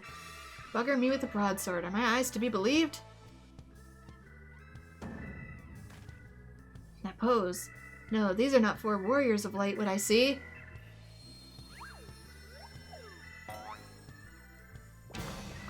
They're 4 gentlemen of light. Bald! Blindingly bald. Just so, my good man. Hildibrand, agent of Inquiry, Expector Extraordinaire, has made his triumphant return. Did you miss me?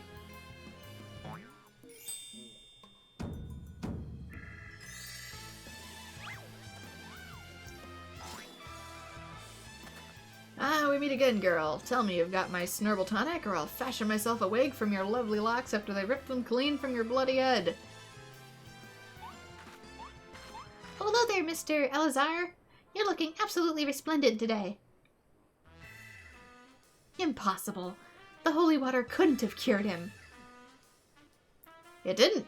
Fortunately, our overlord spent quite some time building up an immunity to zombie powder. When we heard that Master Zombiebrand was at risk of joining the actual dead, we knew he had to take some action. And immunity to... I'm just going to pretend that makes any kind of sense. I guess I am too.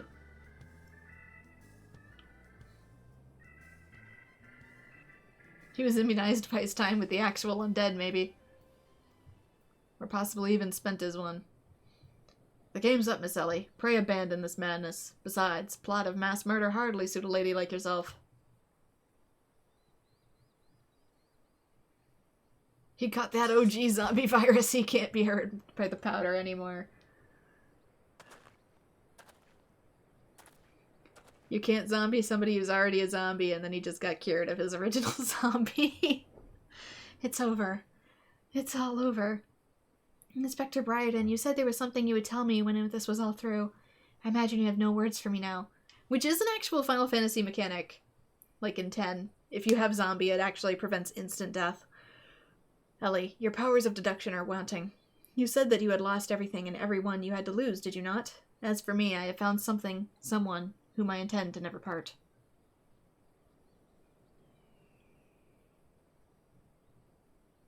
I I care not if it takes years, even decades. When you emerge from your gall self a free woman, I will be there. What say you?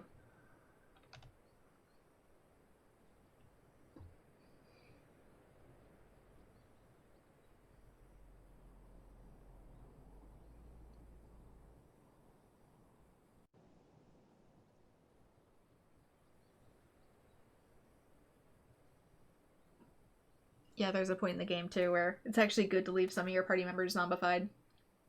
Just because it prevents other status ailments. Miss Ellie, while the crimes perpetuated by you and your sister are unpardonable, you are far from the only ones guilty.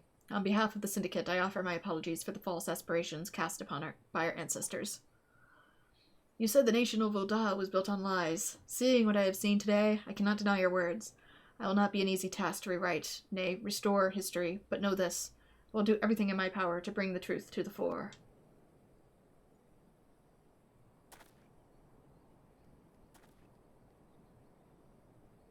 I told you too some zombies could be reasonable. One gave me a pet cactuar.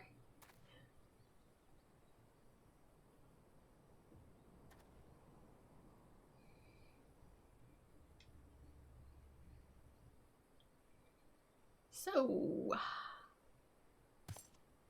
about that fight. Are you not forgetting someone here? And by someone, I mean me? Also, I Snippy Pants. If you are quite done playing Cloak and Dagger, I require Brent's presence for a matter of greater importance. Aye, the time of our long-delayed confrontation is nigh. Why the long face, friend? Ah, but mayhap this will have you singing a happier tune.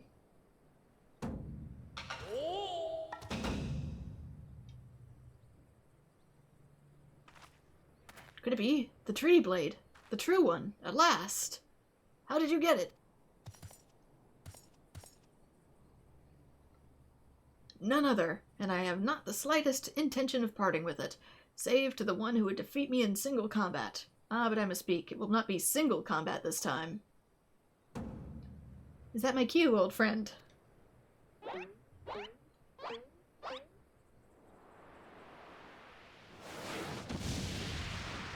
Ah, the real Enkidu. Indeed. Gremlin looking.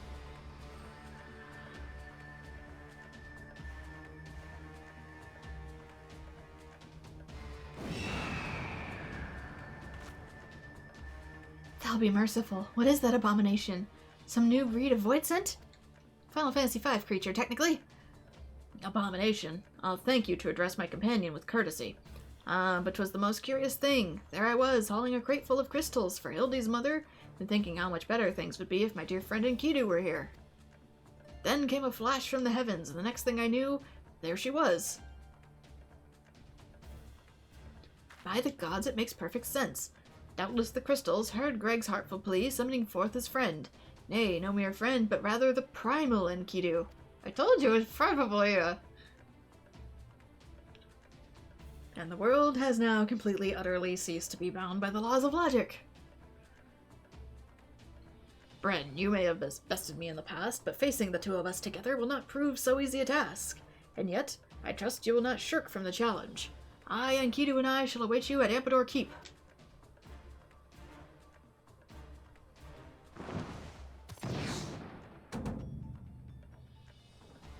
See, that makes a little more sense for getting around.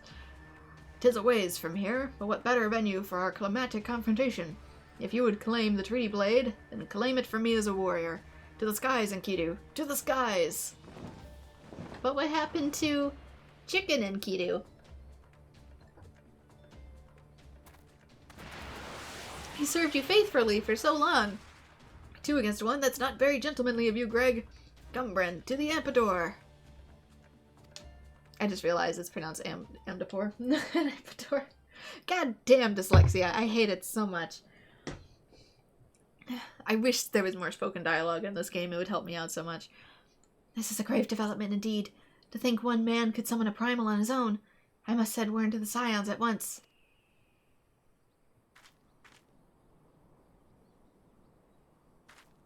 Even the zombies are baffled.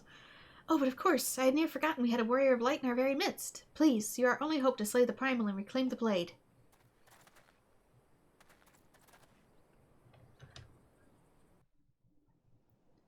Why does my axe look all like it has blood all over it from... It's sort of like a legendary weapon I'm building, and ironically enough, in order to make this weapon in particular, I have to slay like so many monsters and imbue their souls into the weapon. I literally have a hunting log in here I can show you. So I have like a whole bunch of enemies I need to defeat, bosses from dungeons I need to take out, things like that. And once I complete all of them, I can finally imbue the sword with enough souls that it becomes a legendary weapon. So yeah, that's why blood.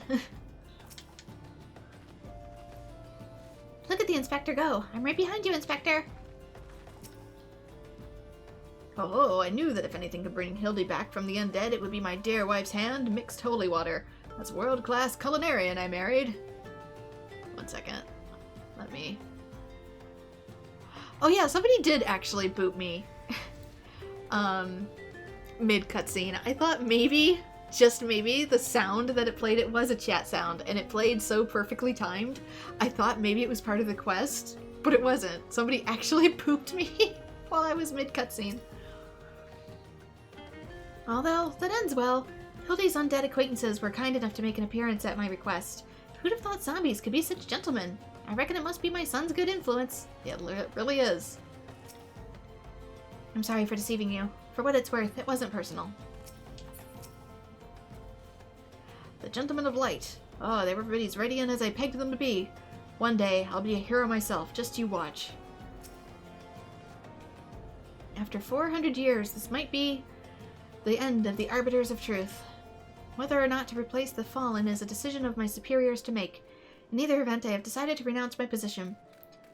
Though they were but white lies, I have seen firsthand the suffering they can cause. Oops, not you. Sissy, want to suck. Thank you. Ellie, forgive me. Shares a name with a famous mithril axe. Yeah, the Bravura. Yeah, I don't recognize the name. I just had to double check. It probably seemed rude for me to ignore them, but I was literally in like a 30-minute cutscene, so... Oops. Wait, this is all the way back at Gridania. Huh. That is a ways.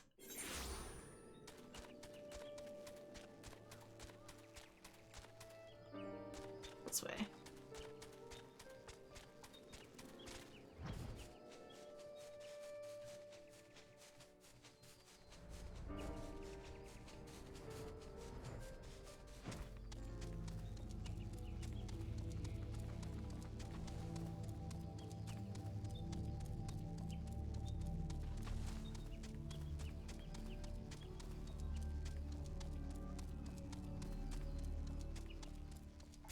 There you are.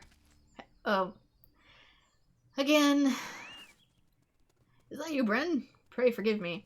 I was right on Greg's trail when I encountered a subterranean curiosity that demanded my immediate attention. He kicked your ass.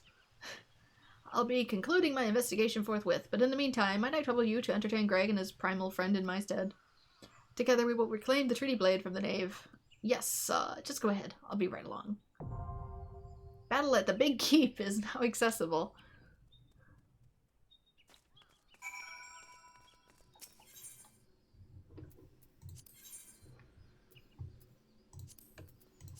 Alright.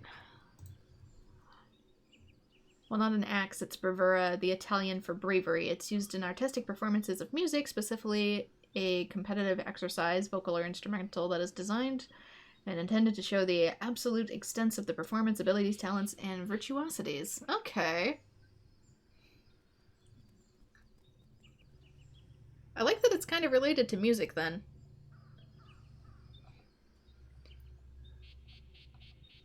Since a lot of the stuff that I tend to do in games is also music related.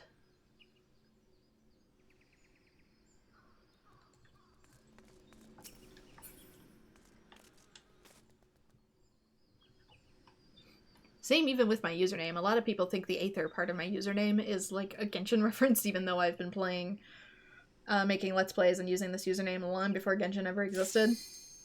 Marvel kind of overpopulated the use of it, but it actually has more to do with the idea of manipulation of matter through sound.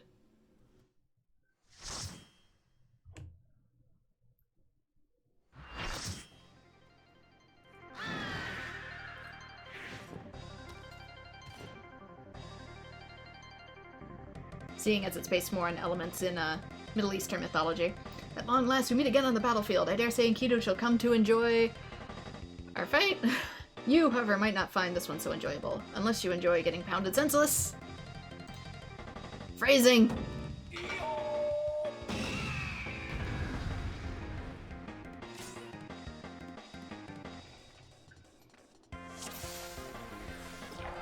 I guess I'm stancing it.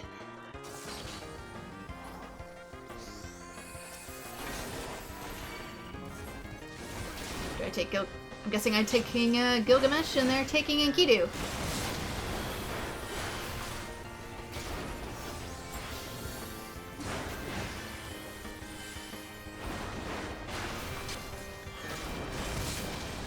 Sort of like the octopus fight all over again. Ooh! What are those?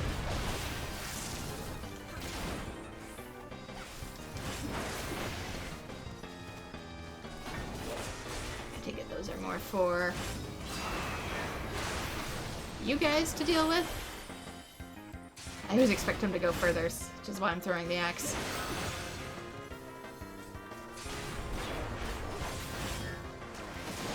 Yeah, my take stance is still on. It's just...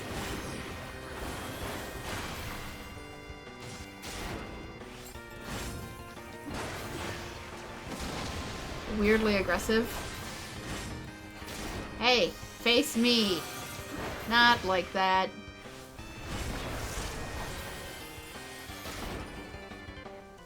Yeah, he does not like the healers.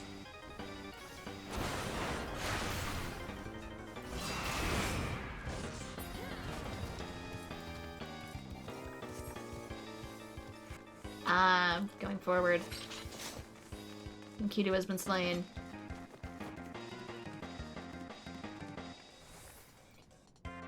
Yeah, Aethermore is in the combination of all elements, but also if it's given its own element sound. Me, run away? I was but seeking out a more suitable spot to celebrate. But enough exposition. Now we fight like men. And ladies! And ladies who dress like men! What about men who dress like ladies? We gotta get everyone, Gilgamesh! For Gilgamesh, it's transmogrifying time!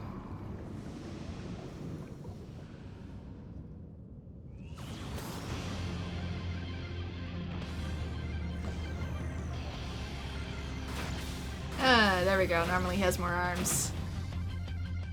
The mightiest warrior ever to grace Eorzea stands before you, by which I mean I, Gilgamesh. Prepare yourself!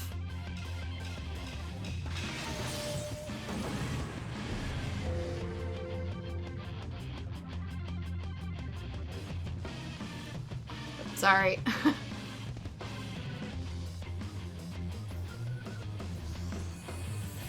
Okay.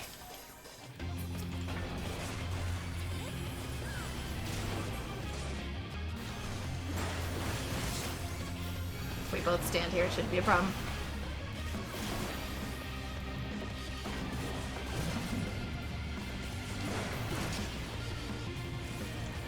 Let's get counterattack going.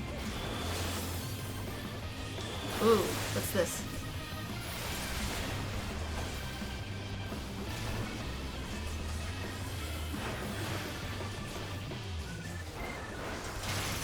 I don't recognize some of these mechanics.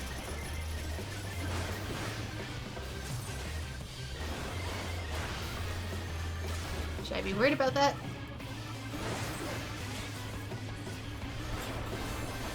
So far it doesn't seem to be doing anything, so I might let DPS get it.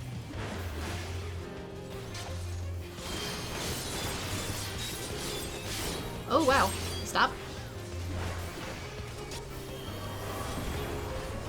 I shall fight something, didn't get to read that.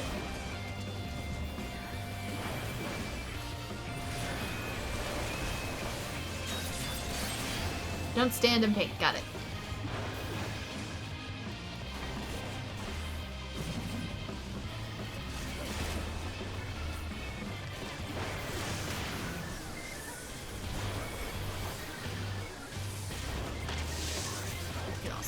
Ah, shit.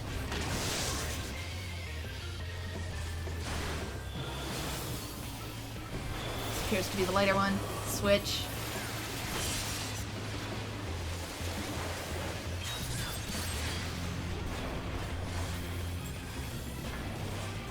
I'm conflicting so much with his tank stance, I'll just turn it off.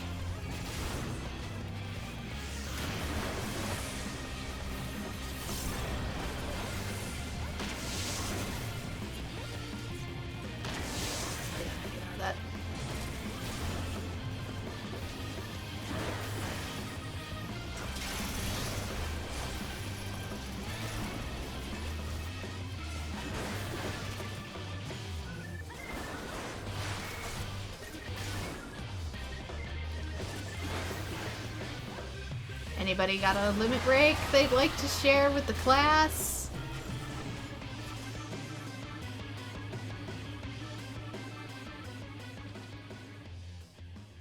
To think that my full complement of arms would avail me not. Sometimes they just get in the way, man.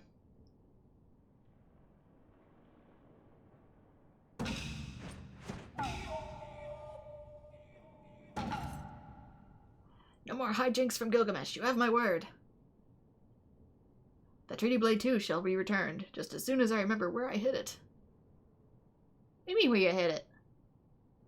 Anyway, I yield to your unparalleled pursuits. As soon as something it goes by too fast, I can't read it.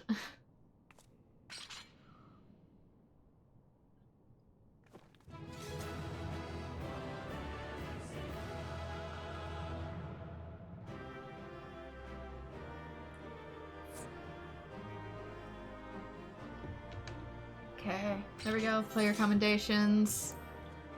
Random person, what do we get? Oh, it's vying for the chicken. Everybody bid for the chicken.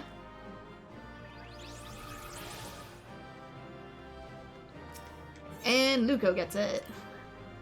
But you can rerun these again and again, I think, to have a chance at getting it.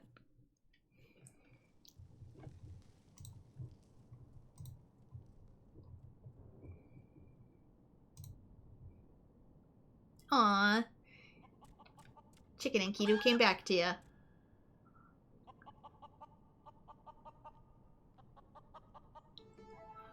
Not. Ha! I lied again, like a rug.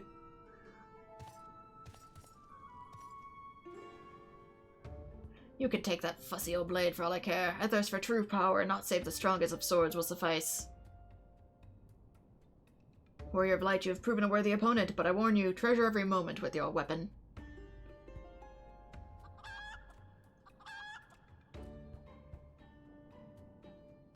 For as sure as the day follows night, the hour will come again when I claim it as my own, till we meet again.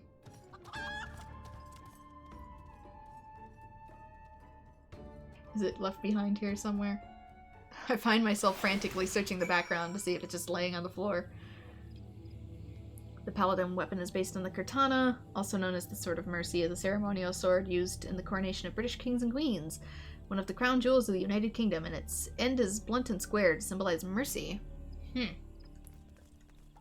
Which is kind of funny that this one, as a sword, does not have a blunt end.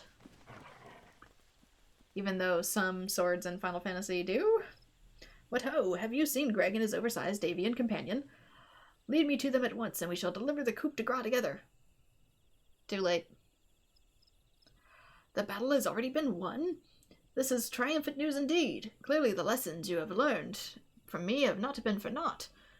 And what's this you say? The Treaty Blade lies hidden somewhere in the nearby wood? Worry not, my ever-loyal associate, for no buried treasure will escape the keen eye of Hildibrand, agent of Inquiry and Inspector Extraordinaire. And which way was the forest again?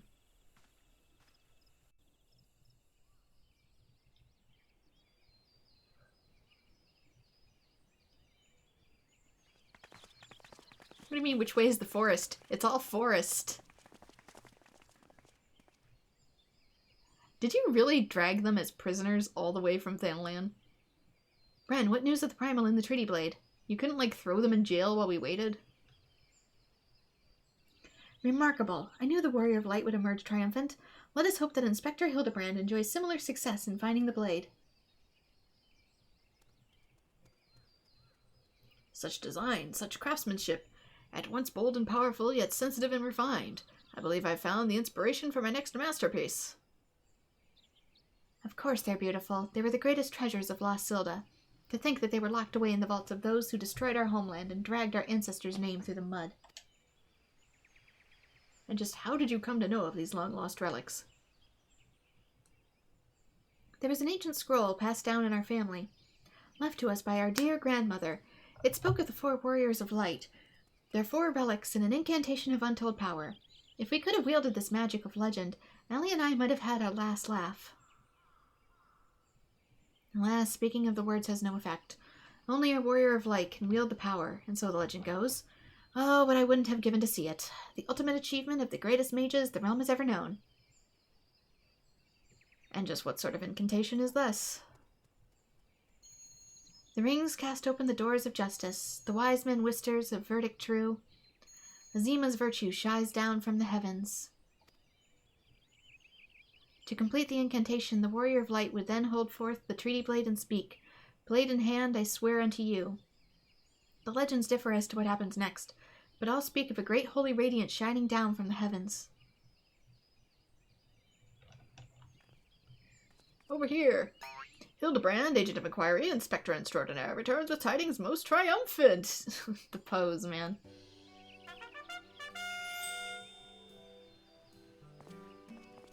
Don't run with swords!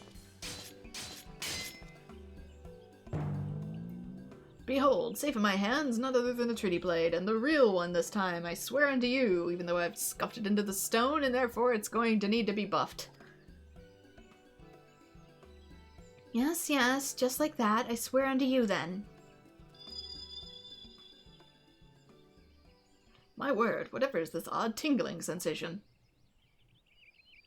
Ridiculous! Hildibrand isn't a warrior of light. He's just some fool who thought he could stop the lesser moon with his own bare hands. Does the sword care? It would seem the treaty blade is just as confused as the rest of us. No, the light. Someone stop it. I won't stand to see the legendary power of our forefathers wielded by some muffled-bound buffoon. You know, now that I think about it, it kind of looks like the Dragon Quest sword. I bet this probably is a reference.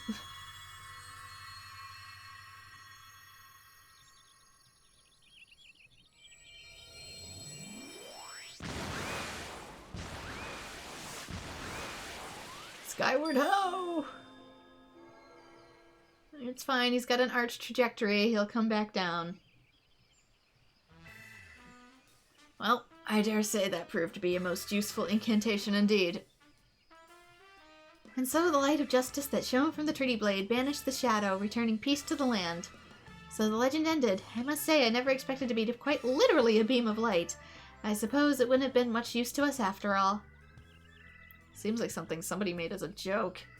Inspector! Oh, Inspector, wait for me! Those balls, Hildy!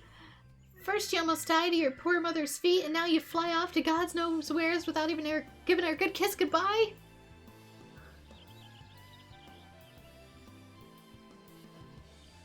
It appears the case of wanderlust has once again struck Hildibrand, as it has many a mannerful man before him. Godspeed, my boy. When the day comes that you tire of mystery solving, your dear old man will be here to pass on to you the family art. So in the end, the Sil'dih incantation of legend was wielded not by a warrior of light, but by a gentleman of light. Well, the treaty blade is some 6 centuries old after all. Perhaps it's not quite as sharp as it used to be. I mean, to be fair, he didn't so much as fly. As the sword pulled him off into the sunset. The magic that brought peace and happiness to the people of Belladia. It was every bit as beautiful as I imagined it. You call that beautiful? To think I would see it with my own eyes, it's nothing short of a dream come true. He bumbles and stumbles through yet another case, and still he manages to make a girl's dream come true.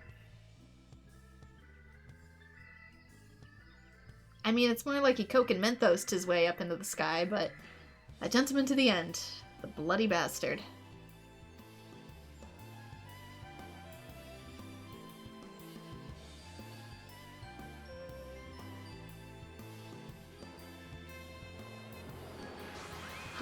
is he gonna go?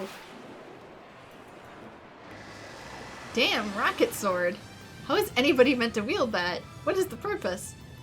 What's this? A glint in the corner of my eyes? A curious scent wafting in on the winds from the far-flung lands. Do I smell a case?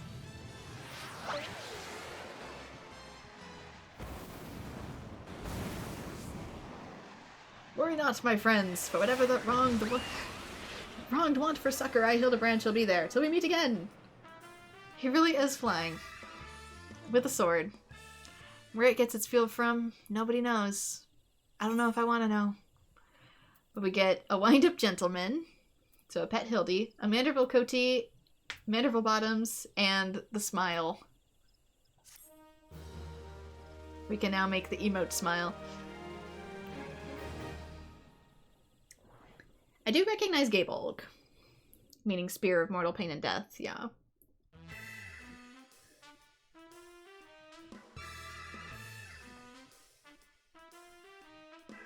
Why are they moonwalking?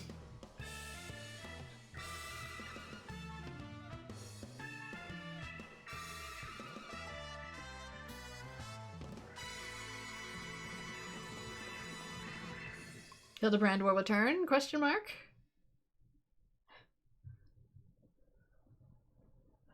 Yeah, that was the last of them for the Realm Reborn, but apparently there will be more in Heavensward. Not you two. Crystal thing. Oh, no! No! Our friend! He's been with us in every outro. Okay, he's fine.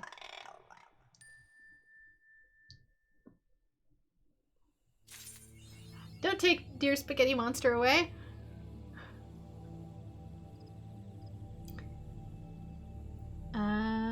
Yeah, of Irish mythology, I recognize that one. But martial arts teacher.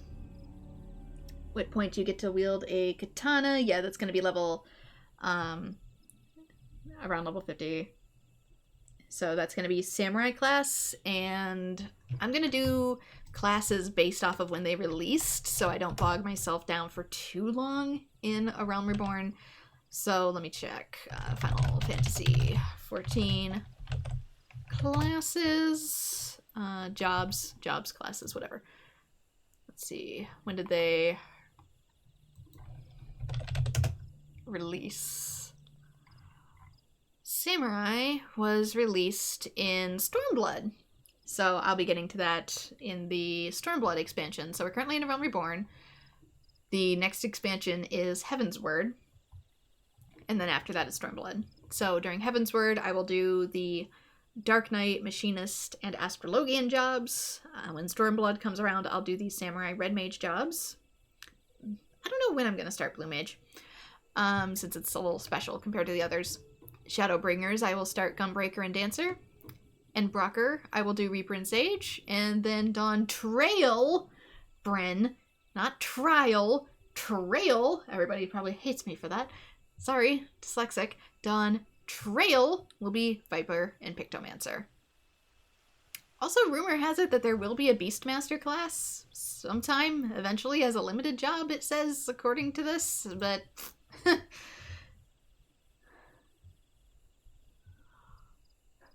So, yeah, the theme is a bop. The Bard Bow is named after the Artemis Greek god. And what would be more work? Doing them all at once or doing them later? So, that is it for the Manderville quests. What time is it? It's 4:45, so I've been recording for about 2 hours.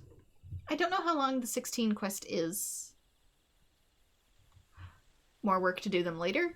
I don't really see how so.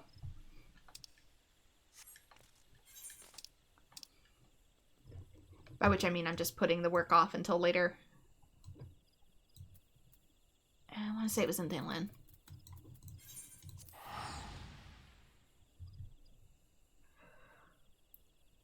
I just don't want to get bogged down with too many classes right out the gate.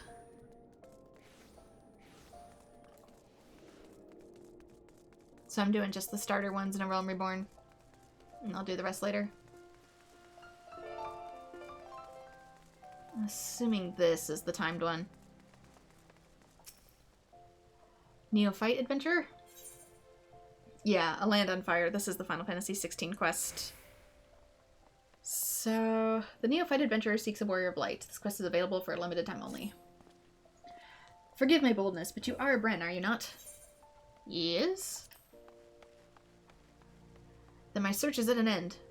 A begoggled gentleman asked me to find you, you see, in the hopes of entreating your aid with some matter he deigned not to share with me. Do you mean Cid? Pray remain here, and I shall fetch him at once.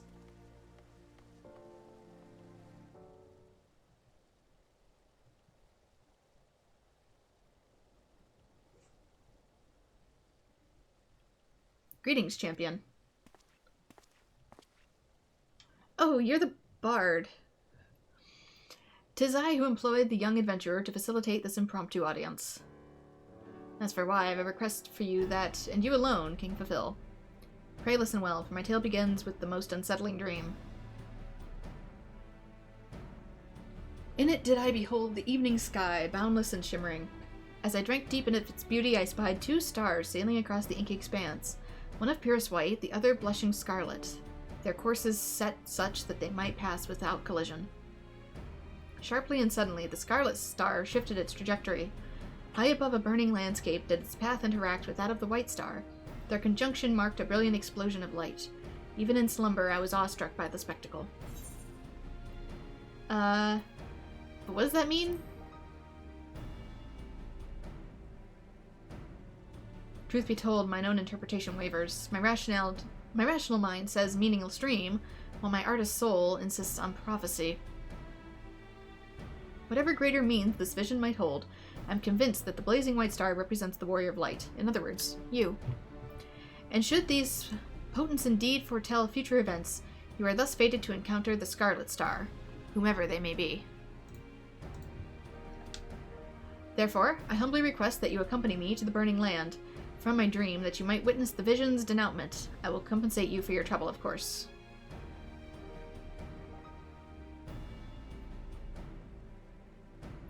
The question is, which territory in Eorzea might be considered burning, metaphorically or otherwise?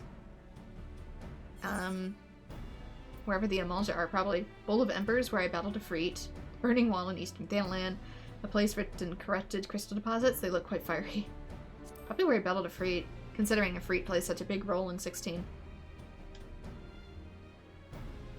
Which is not a spoiler. It's literally in the trailers and on the cover art. While its relation to flame cannot be denied, mine instincts tell me nay. The scene from my dream was more ridged than bowl. A giant flickering outcrop of crystal, mayhap? Of course. Fine. Crystals. Those crystals would have to be immense in size, akin to those which comprise the burning wall. Oh, for Pete's sake. Ah, that sight well resembles the sweeping scene from my dream. The first mystery is solved. We shall leave for Eastern Thanalan and the infamous burning wall at once. I guess I'm not too familiar with names of places yet. Look! Ifrit! Right there! It's in the freaking logo!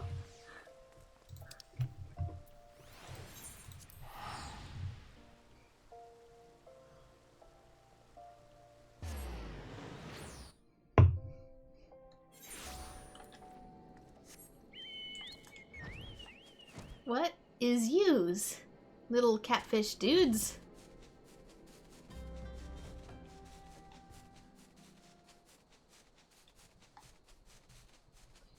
Honestly, people's mounts and stuff are probably way bigger spoilers than the temporary events in this game.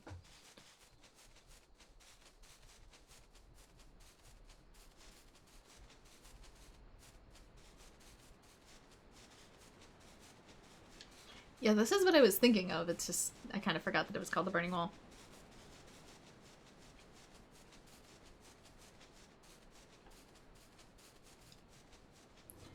Samurai starts at level 50 and Stormblood's cap is level 70, so while it would be more to juggle, it seems like less work to, say, pick it up when you start leveling other jobs from 50 to 60. I leveled up really fast, though.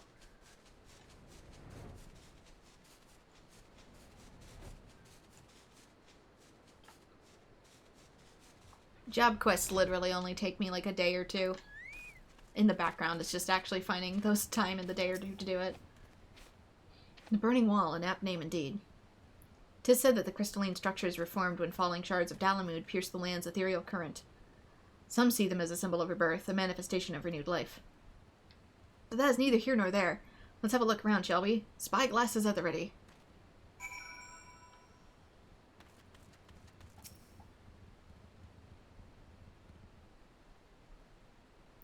Survey your surroundings for anything out of the ordinary. You may move with the camera as well as zoom in and out. Target an area and inspect it with the right trigger and A. Huh?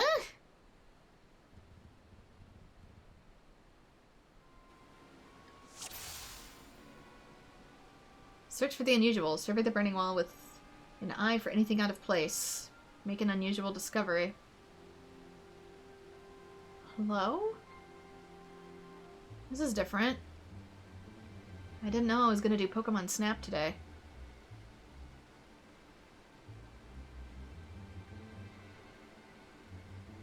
But what's even unusual?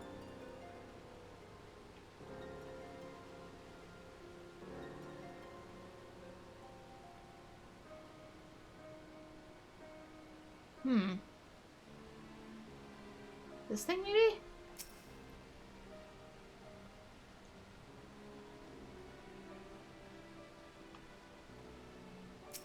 I don't know. Can't tell. Maybe it's just a plant.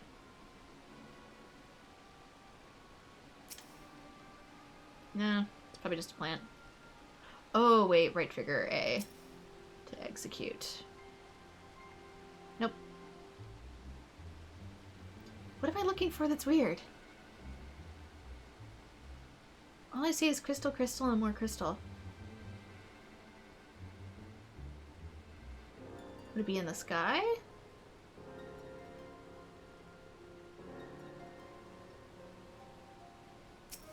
Nope, not that. I'm trying to zoom in. Is it up on the waterfall? Can't even go that high.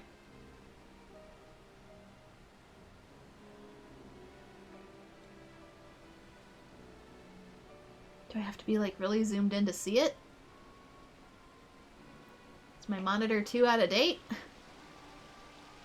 Am I just dumb? There's someone laying here.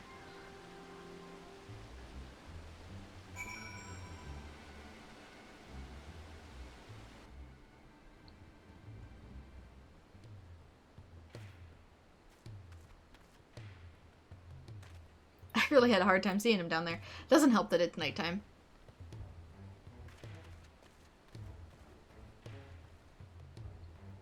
This game actually could use a little bit more brightness enhancement.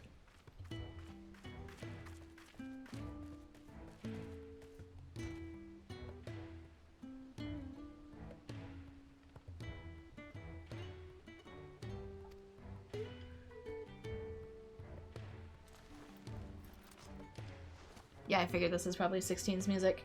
Where am I? What's going on?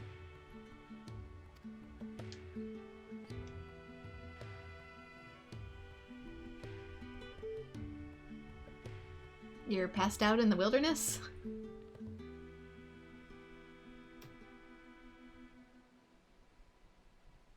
A dream led you to me. I understand how absurd this may sound. We ourselves were unsure of what awaited us here. As for who we are, I'm content to be known as the Minstrel. This stalwart hero is Bren. Might we have the pleasure of your name? Clive. The last thing I remember was the ruins.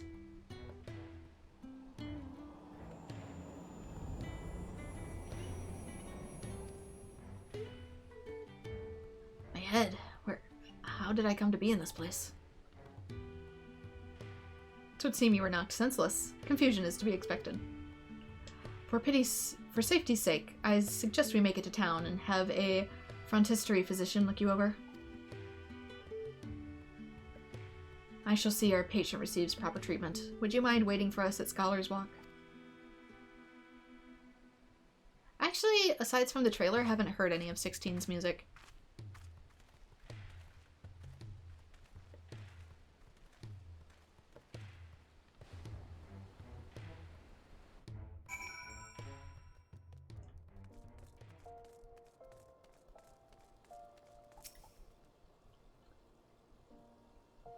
Yeah, I'm fine with doing the leveling in chunks. It really doesn't take me that long.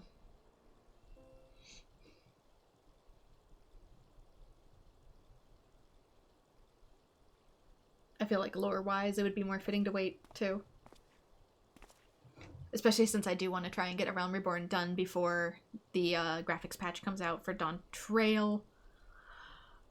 Our foundling is being cared for as we speak, but I'm told he should be released soon. Hopefully 'twas not that a bite of food and a little bed couldn't cure.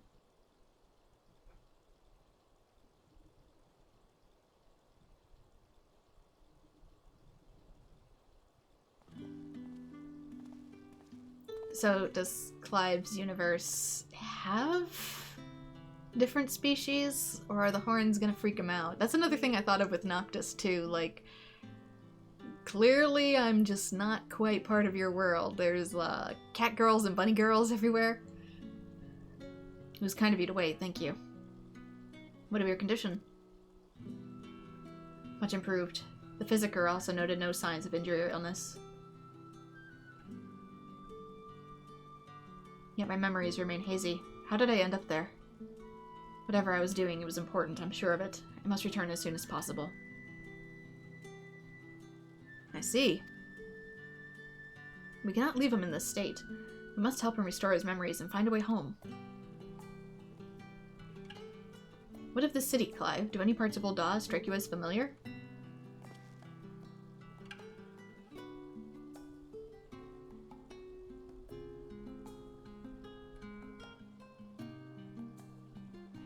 No, maybe I've simply forgotten, but I recognize nothing. Not all done, then. Still, I should like to think that the sights and sounds of a well-known locale will hasten your recovery. The Burning Wall, the place we found you, is situated midway betwixt Ul'dah and Gridania. Perhaps a trip to the Twelves Wood is in order. Gridania's, you say? The name rings no bells, but I have no better suggestions. And you would take me there? Meanwhile, I shall make the rounds of the neighboring settlements and ask if any have heard of you. Let us rendezvous in Gridania anon.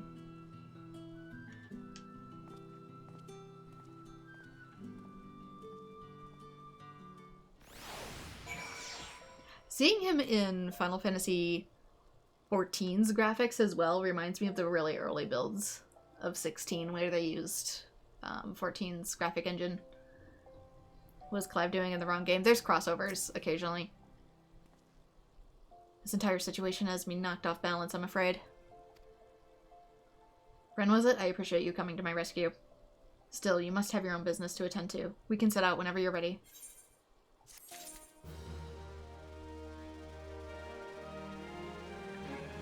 Basically, a lot of other worlds bleed into this world. Including other franchises occasionally, like Monster Hunter.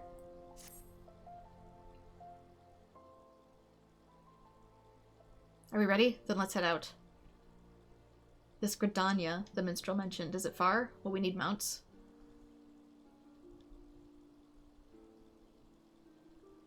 By airship, you have those? Not that I mean to doubt you, friend. If you say we're boarding an airship, then that's what we'll do. I mean, to be fair, some Final Fantasy party members, especially in the Sprite games, are older than you think. They're all between, like, their 20s and 40s? I don't know how old Clive is.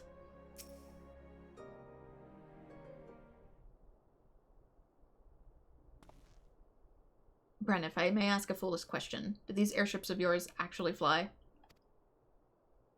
Yeah, why? A foolish question indeed. Your expression tells as much. First time traveling by airship? Is there no airship travel where you come from? So it would seem. It's odd. I know that the weapon on my back is called a sword. I understand what it's for and how to wield it. Foggy as my memories may be, my general knowledge seems intact. Yet hearing you speak of functional airships, it felt confusion, disbelief, for something you clearly think of as commonplace. I mean, in some earlier Final Fantasies that was the case too. Airships were either a supreme rarity, or were something that only Cid occasionally used for himself. I can make no sense of it. Where was I before now? But dwelling on this is pointless. Forward is the only way.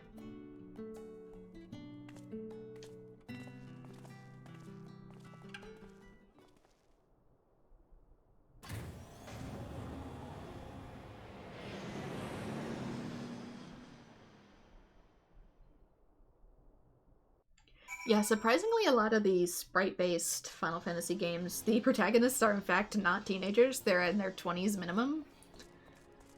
So if anything, it's more a return to form.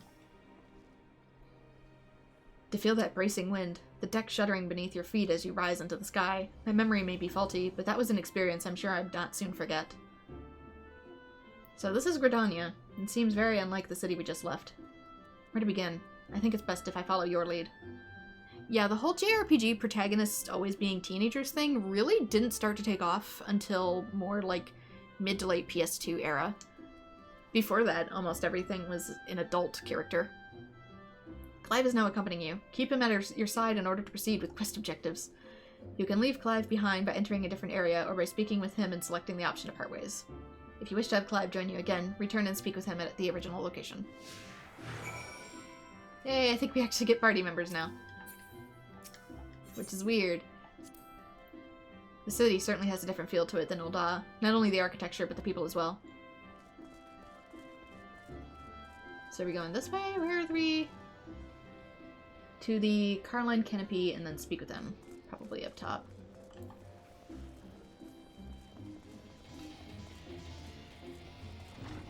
Ah, here. I bet. We're doing this Dragon Quest style. The tavern. It reminds me of somewhere I've been before. No, it's no use. I can feel the memory, but it's like grasping at smoke. But maybe if you were to show me somewhere else? Further in.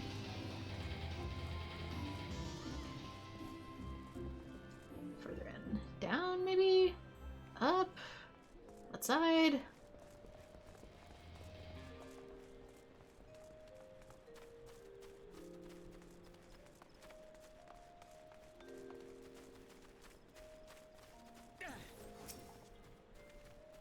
Chocobo. Now that's something I recognize. Yet it's more than that. I had my own chocobo once, I'm sure of it. But as for when or where... Chocobo isn't too uncommon.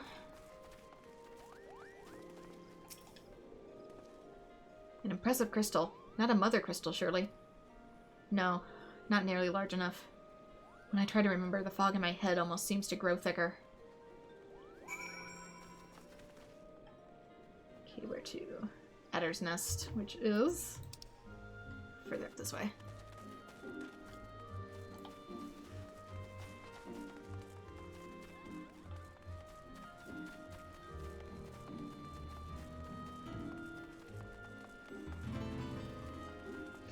Yeah, surprisingly enough, the whole adage of teenagers saving the world is a more recent gaming phenomena than people realize.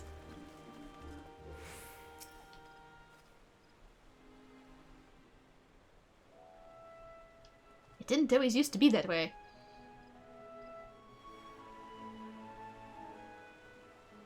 It's truly a beautiful place.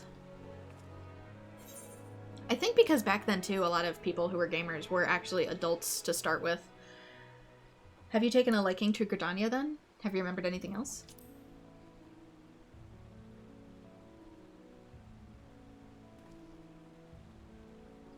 Brief flashes of this and that, but nothing to suggest I've been here before.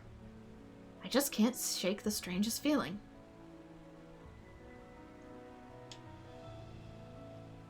As if it's too peaceful, and that doesn't sit right.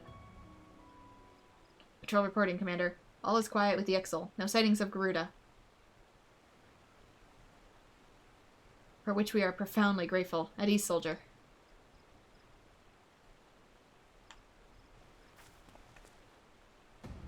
Did he say Garuda? He doesn't mean yours. You there, this Garuda you speak of.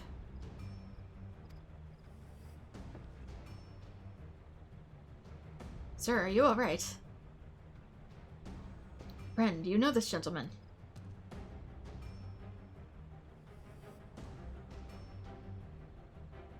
Memory loss, you say? I'm sorry to hear that.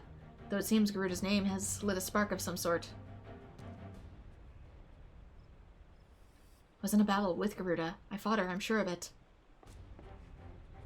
Please, you must tell me more. Anything that might help me remember my past. Of course, Gridania owes a debt of gratitude to any who've stood against the destructive fiend.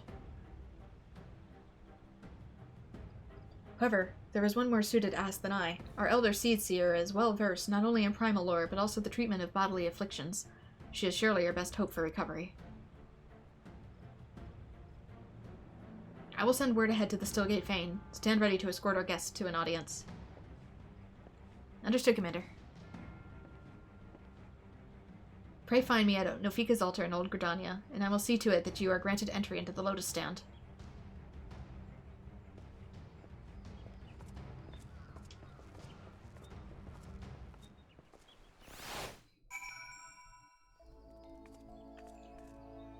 That's part of the reason, too, why franchises like Pokemon took off so fast. It was like, oh, finally, an RPG that's actually for children. Because before then, they weren't for children. Not really.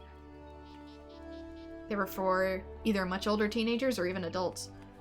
The Lotus Stand lies just ahead, if you would follow me, please. They were appropriate enough to be played by them, but they weren't really expected to be. Greetings, honored guests.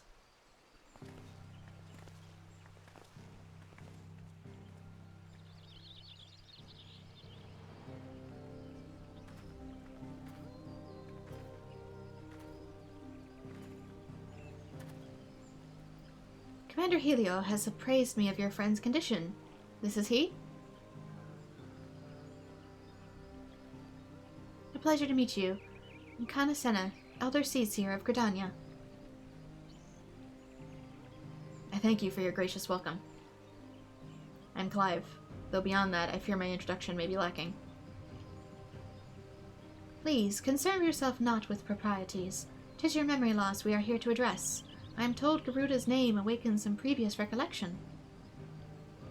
Again with Garuda. Is this a theme for the past couple weeks? Yes, in the instant I heard it, a hazy vision of battle rose unbidden. I think perhaps if I could hear more of Garuda. A wish easily granted.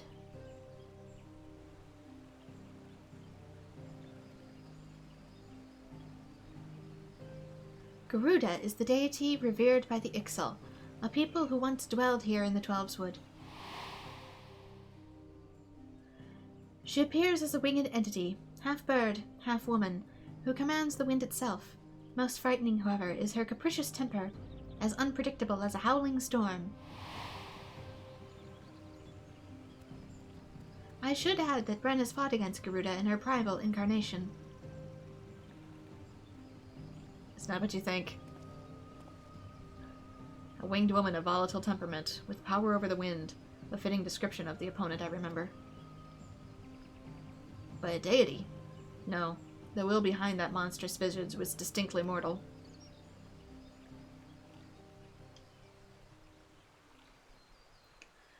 I suspect Clive's Garuda and the Eorzea's Primal are not one and the same.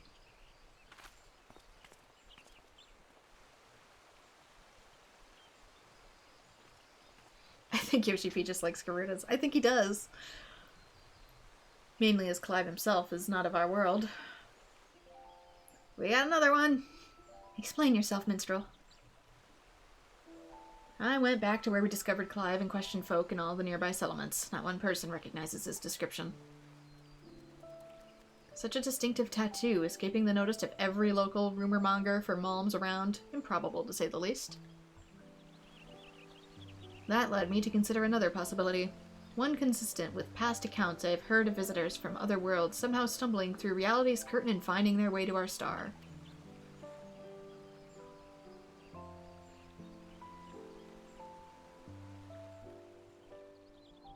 My brand, it's the mark of a bearer. Crystal bearer? Does it pain you to remember? I feel the memories trying to surface, but when I strain to recall, a piercing ringing fills my ears. Garuda, bearer, Ifrit. Another primal's name. 'Twould seem the pain has less than tangible source. Long have I studied the healing arts, yet I sense no shadow of illness in your body. Your suffering stems not from injury nor sickness. Victims of terrible events have been known to suppress their own memories out of instinct. One subconscious denies attempts to confront the awful truth. The mind creates a shield out of pain to protect the heart. Sometimes quite literally. The barriers of my own making, how then am I to overcome it? With our aid, of course.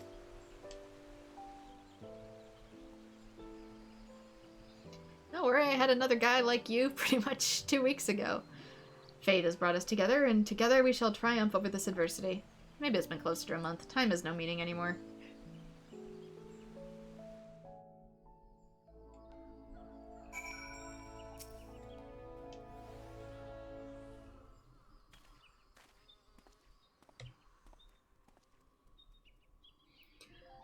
So, you think me from another world. And my memories of said world are not the like to return unless I acknowledge some terrible truth. A truth my mind refuses to remember.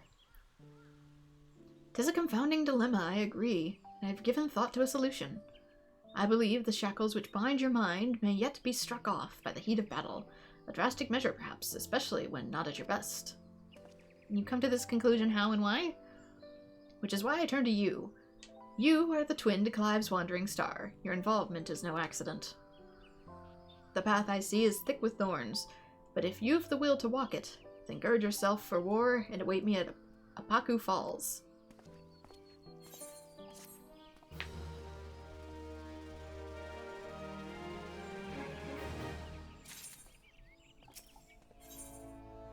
The Path Infernal. We get a gift.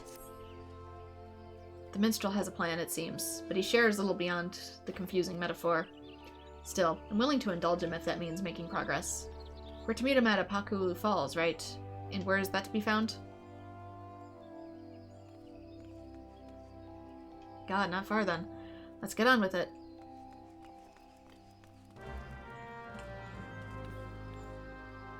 Oh, is it in here? Is it this? Yeah, it is. Okay. Trying to tell which one's closer.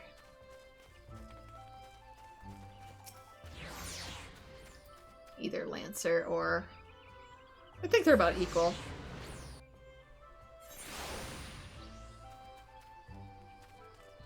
So, like, Clive, like Noctis, is pulled from the first 1/5 of the game. Well, I know one certain thing about 15 that I won't say out loud that confirms that he's definitely not from the latter half.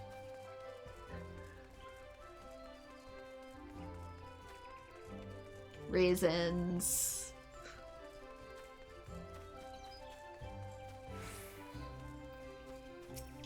Sounds like I got that spoiled.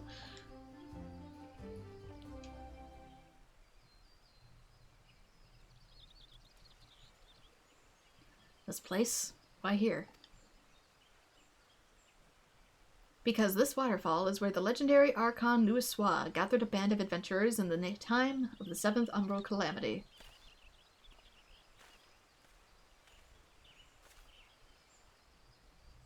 Their purpose? To extinguish the Infernal Ifrit. I kind of imagine them more like dreams intersecting with ours. Ifrit? I know something is there, I can't remember.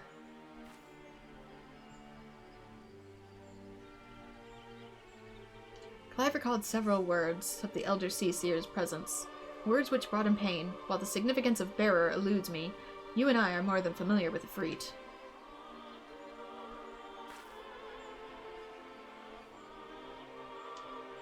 Well, unlike Final Fantasy crystal bearers, having the presence of a crystal within your body allows you to summon, similar to Final Fantasy XIII. Considering your reaction to the mere mention of the name, it is likely that the primal, or its equivalent in your world, is deeply connected to your condition. Thus have I resolved to weave my lyrical magics and bring you face to face with the Ifrit of our world. You're going to summon a primal, sir? Have you lost your goddamn mind? Here, where Archon Louisoix paved an ethereal path to the primal's lair, will my words be given substance, and within the vision which takes form will you do battle with the phantom of our mind's creation.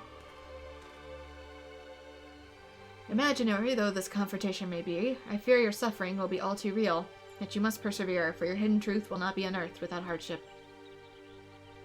Take heart, Scarlet Star, and call upon the strength of your shining twin. Your past awaits.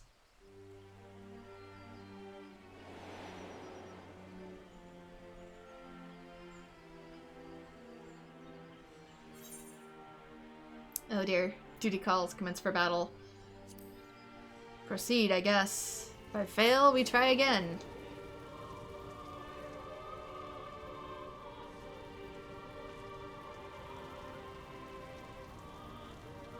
Where's he sent us? I mean, to be fair, Final Fantasy XV has been out for years at this point, so I was bound to get whacked with it eventually. You stand in the Bowl of Embers, the site where the Amal just summoned their patron deity, and the stage upon where the Warrior of Light becomes a slayer of gods. 'Tis but a convincing illusion, the body of recounted tales given breath by the fanciful verse. You're hallucinating, basically. Come forth, Lord of the Infernal. And how does it always manage to eclipse? Speaking of which, that's happening in a few days, too. America's gonna have a eclipse. I'm not gonna be in the path of totality, but I will at least be able to experience some of it.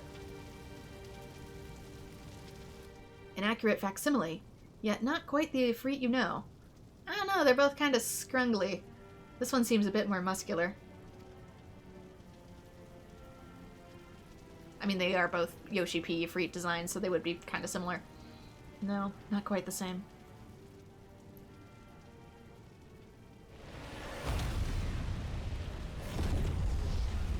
Oh no, maybe it is the same one. This one's different. This one's beefy. Oh yeah, this is definitely... This has that more Final Fantasy X doggo look to it.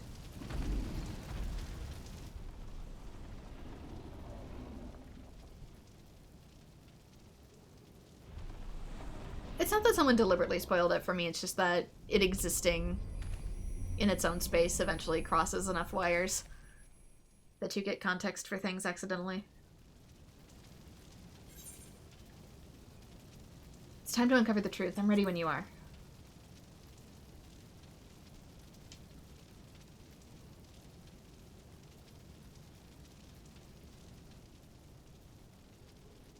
Together, then.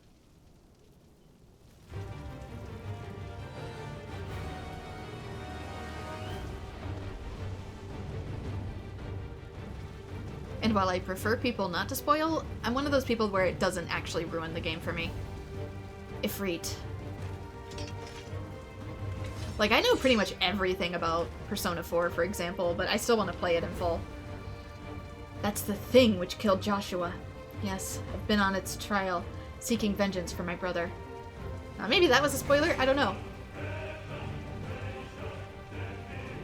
This fiend must pay. Fight with me, Bren.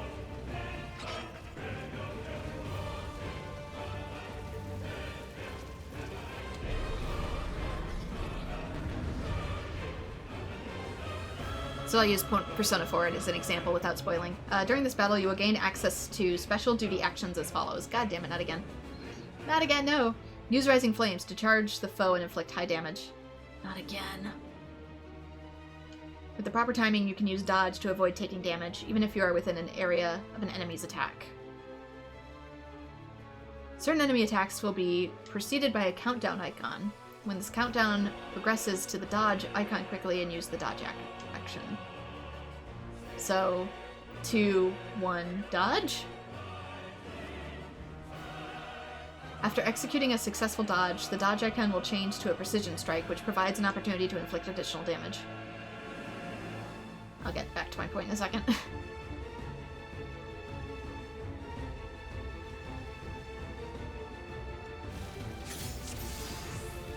Alright.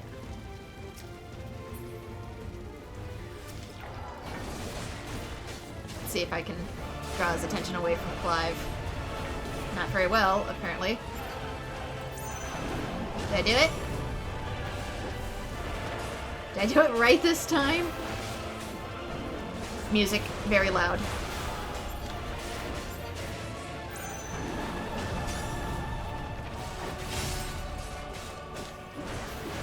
Maybe I'll just keep my hand on the keyboard for now.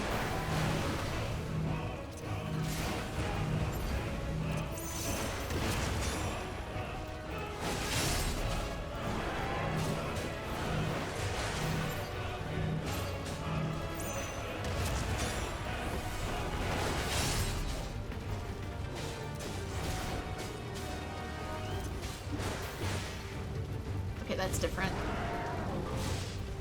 That is... whoa. Really different. I had a thing I was gonna say, and now I'm too preoccupied with paying attention.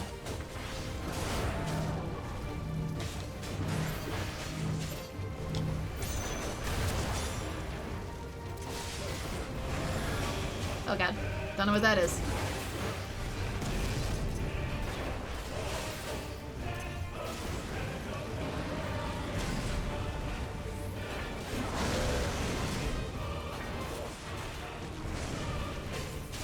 Clive, please get out of the ass-blasting range.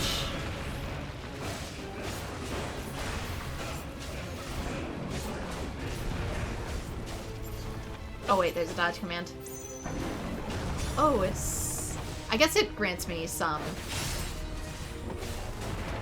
degree of leniency if I'm still standing in it. We know you cannot floor tank quick enough.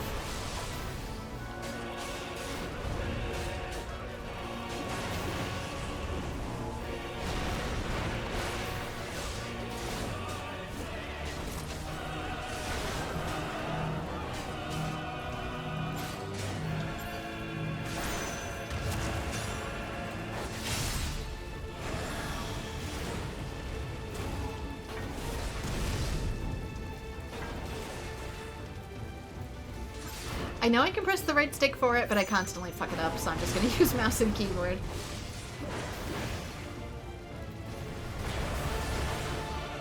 It caused me so much pain and frustration in the Noctis fight.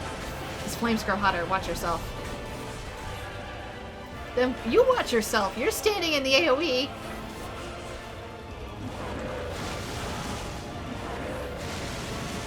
Okay, now I'm standing in the AoE.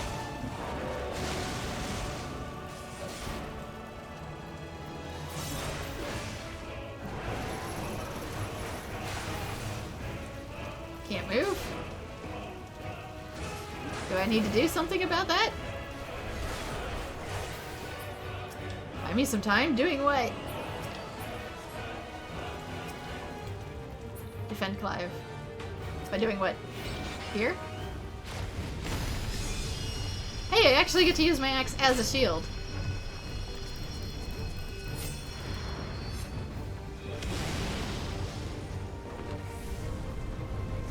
So you do have the animation here somewhere.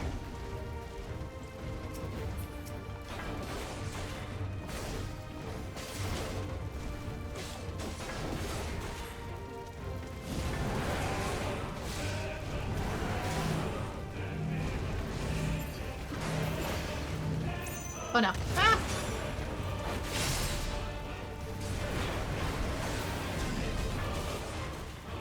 Like I said, I'm good with protecting me, it's just my party members. Can you not stand in the danger puddle? I would greatly appreciate it.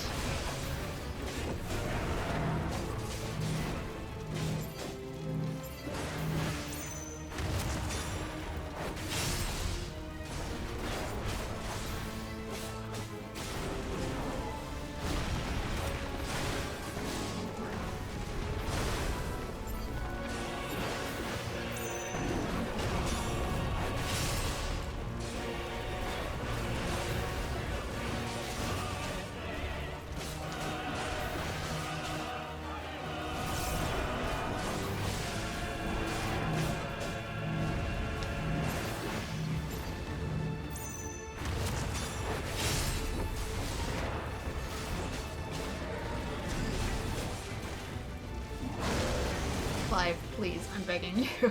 Don't stand in the orange.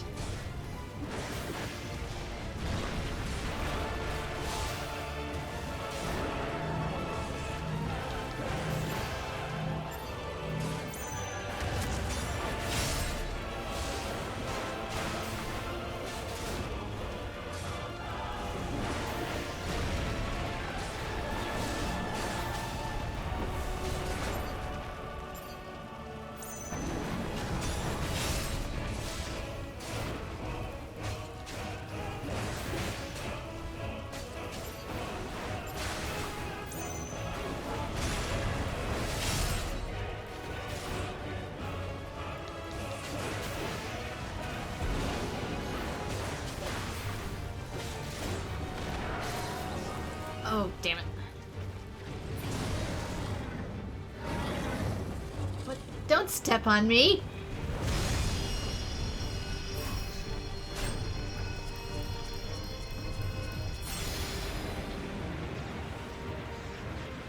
Yeah?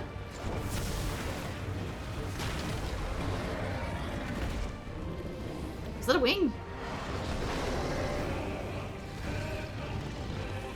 Was that Phoenix's wing? Still in the fight? What does it look like to you?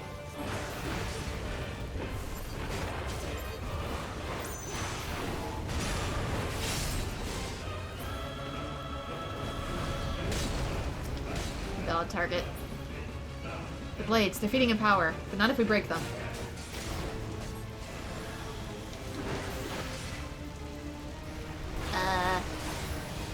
Bad things appear to be happening.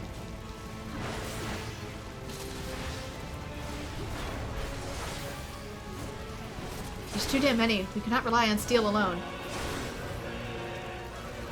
And you suggest what?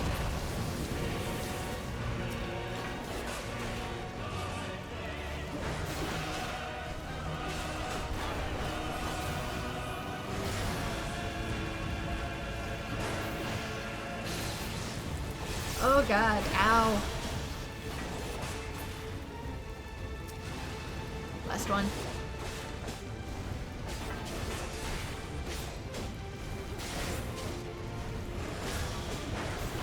I don't know if I can take another one of those.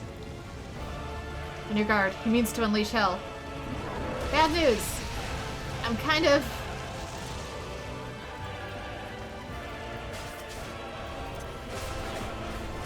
low on the HP scale at the moment.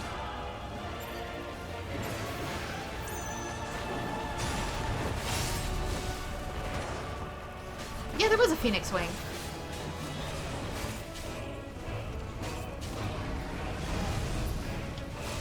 Can't target him. Thank you. You're wasting my time with my move here.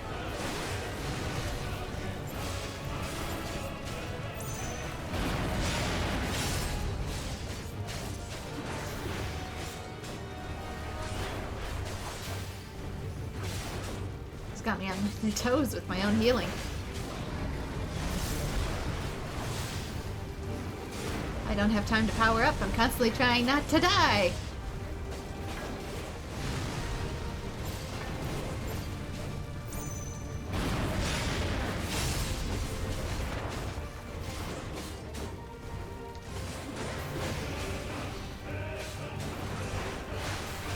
There we go. A little bit of a power up.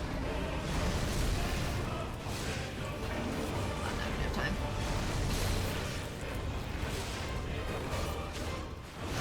Time. I'm just gonna have to tank it.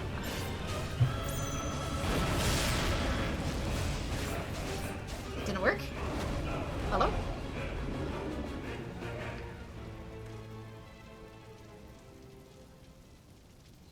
I blamed another to spare myself the guilt.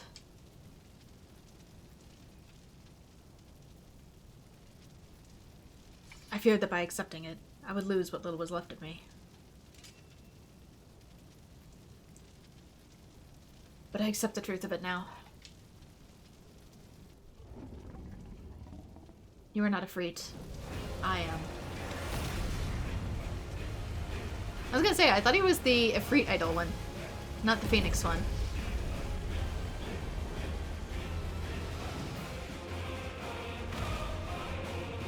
Since I know in 16 they can turn into the primals. Again, not a spoiler, it's in the trailers. It's been the first trailer. And every other one since.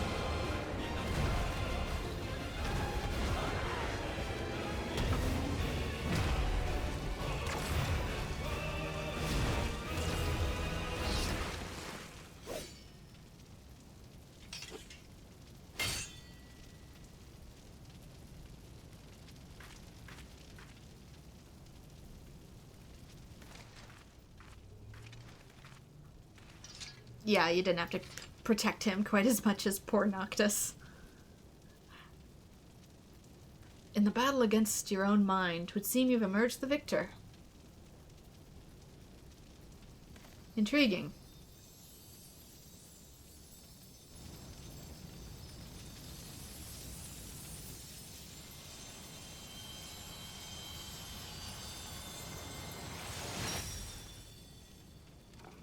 Turgle! Good boy.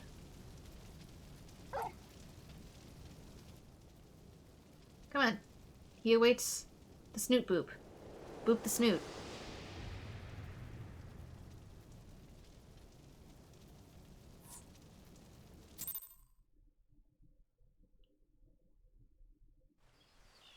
I mean, I don't consider it a spoiler based off of the trailers that I've seen. I've known this the whole time, so... If it's in a trailer, it's not a spoiler. If it's in the goddamn game's cover art, it's not a spoiler. The illusion is unraveled, yet you've brought a friend back with you.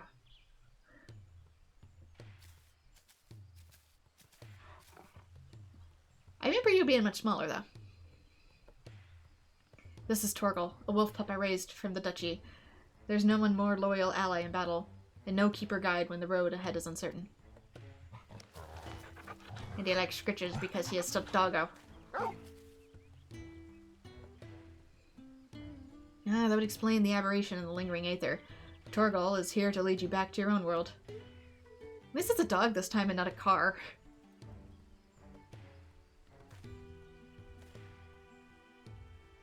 Clive has embraced his harrowing past, and in doing so reclaimed the memories he lost.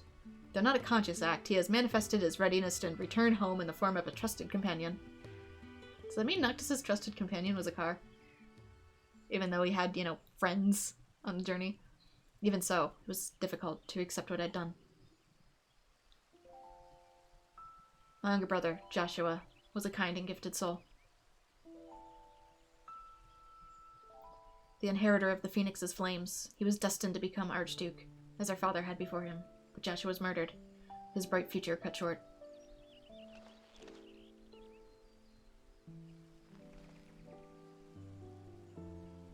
From that day onwards, I lived for one purpose alone. A dominant of fire had slain my brother, and I would have my revenge. I spent years tracking the killer until one day I came to understand it had been me all along. I was young and distraught when I first summoned Ifrit. I hadn't known such power lurked within me, or that it could even exist at all. The transformation was instinctive, uncontrolled, and it was beyond my hand. It was by my hand that Joshua died. I can't imagine the anguish this caused you. There was anguish, yes, and a guilt I will never escape, but I cannot let it stop me. I was born the vessel for Ifrit's power, and I need to know why. It was in search of answers that I went to the Phoenix Gate, and delved into the ruins below. There I found the courage to face my past and accept the truth, and then everything faded to black. So speaking of personas... Your tale suggests that something in the ruins, some mysterious force, was responsible for your inadvertent journey. And if you arrived in Eorzea from a place sacred to the Phoenix and its flames, then it stands to reason. Yes? What are you thinking? I'm thinking that to see you home, then we will return to the beginning. Our road takes us back to the burning wall.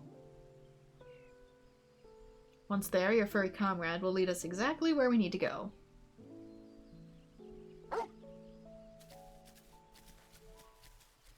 You say he's a wolf, but he barks like a dog.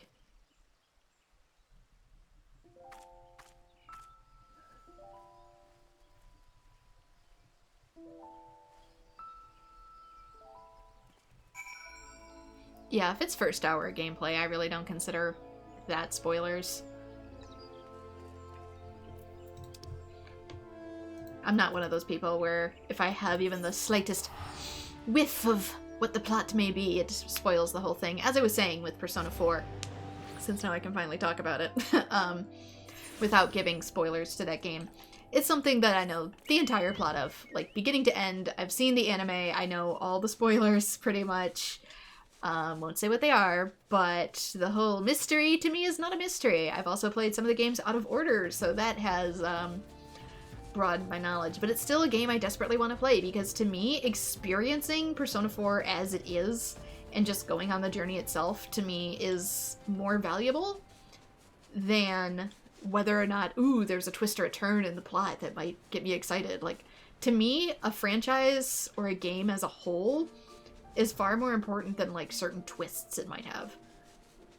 Do I like it when things deliberately get spoiled? No, which is why I still appreciate people who refrain from doing so, but at the same time, like, a game really can't be ruined for me.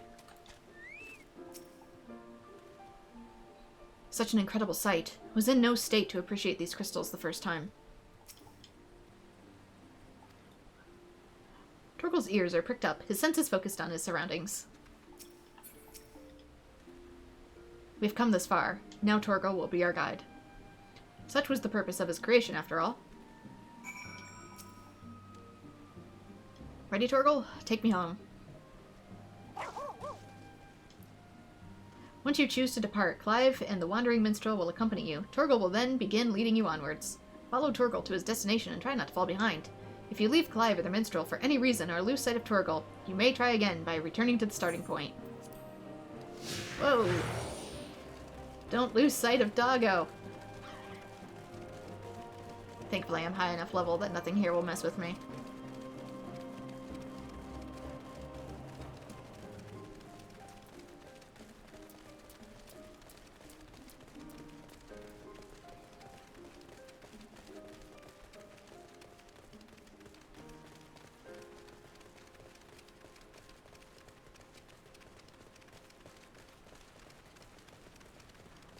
Oh, I don't mean a spoiler that's easy to discern from the beginning. I'm talking about a more ladylike one. And that's all I can say without being the spoiler myself. If you know, you know. If you don't, you don't.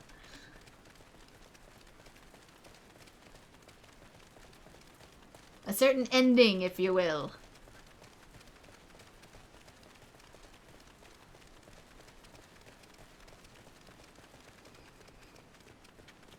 When I say Persona 4 has been spoiled, I mean all of it.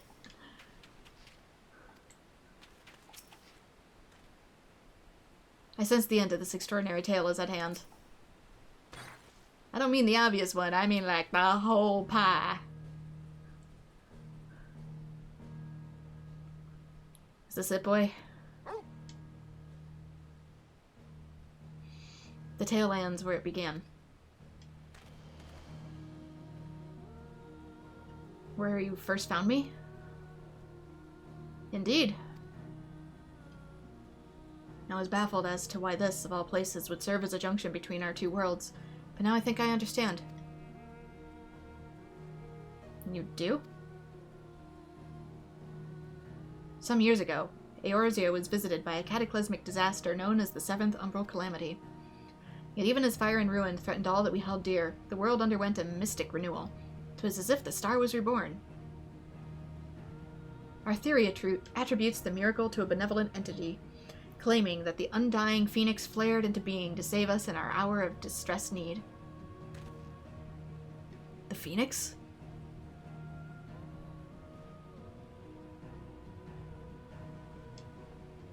The burning wall itself is a scar left by those events, its crystal ridges having erupted from the earth overnight. Some believe those monoliths of solidified flame to be proof of the phoenix's deliverance. So this is more lore for me, for 14 actually. The bond with your brother, the phoenix of your world, may have been the connection which brought you to the sacred place in ours. Drawn to the flame. His V-cut is toned down? Is it?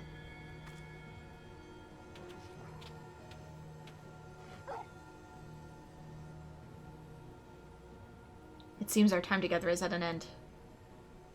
Thank you both for all you've done. I guess I never fully studied his design.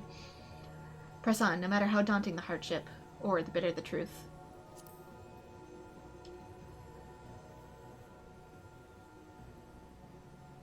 Always, no matter what fate awaits us at journey's end.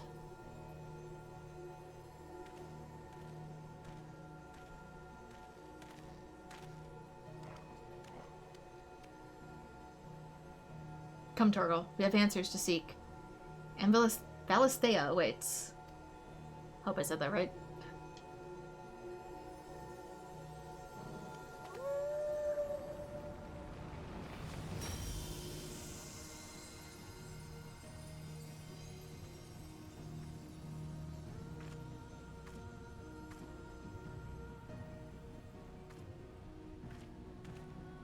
I said, I'll get to 16 when I actually have the hardware to do so. And then he was gone. Either by getting a PS5 or when it finally releases this summer on PC. I feel the stirrings of a ballad. Although I probably won't play it this summer because summers are just hectic for me. But nay, 'twould be hubris to imagine I could capture Clive's story in so fleeting an excerpt. You have really interesting eyes now that I get a chance to actually see you in the daylight. He's got really pink swirls in his eyes. It's kind of hard to tell beyond the goggles, but if you get a good look at his face, his eyes, I don't know, are like regular Hyrian eyes or not.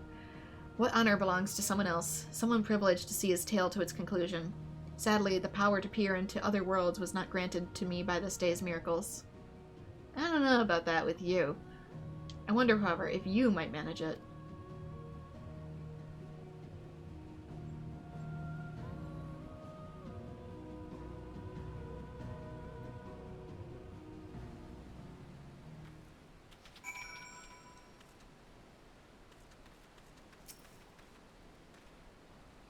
Our little adventure is over, set in motion as it was by a dream most cryptic. I must thank you for indulging in my sudden and strange request. As for your promised reward, I hope this is sufficient. Torgal proved such a trustworthy guide that I thought to bind his likeness to a summoning whistle. Meaning it's summoning technically like a spirit of him. A replica, if you will. May his loyal spirit serve you well in your travels, until we meet again. Yeah, 'cause that's totally a normal thing people can do. Yeah, you're not suspicious, minstrel. You always pop up in the weirdest places. Anyway, we get Median attire coffer, which I think is going to be Clive's outfit, a Torgal whistle, and a Torgal pup.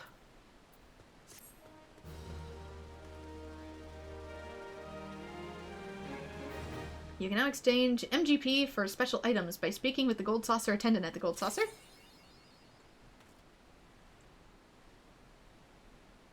His model was made in the character creator and is not custom. Okay. Maybe the eyes are fine then. It just looked really weird from a certain angle. I know occasionally they do that. But yeah, there we go. 16 quest complete. Very similar to the 15 one. But, yeah. I know pretty much everything for Persona. I know all the characters' backstories, including things that didn't even make it into the full version of the game, even though they're still on the goddamn PS2 disc, and Atlas are cowards. But, yeah. I still want to play it, though. To me, it doesn't ruin wanting to play Persona. Where... Should I go to the Golden Saucer and see what the heck they're talking about? I wonder where that would be.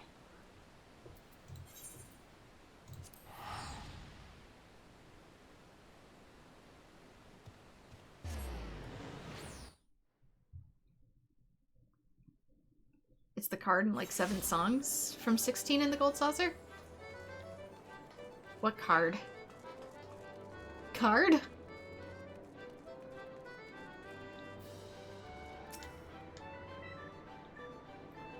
We should participate in Leap of Faith. Pray make haste to the round square. Look at all them Moogles. I have no idea who they were talking about to talk to. Triple Triad. Oh. Yeah, if it's just music and Triple Triad, I don't really care too badly. Just because, I have an MP3 player, so I has iTunes. If I want music, I'll just buy music. Where the heck is... I promise my brain is doing something, I'm just... There's stuff here I think I needed to do with like a Chocobo ticket.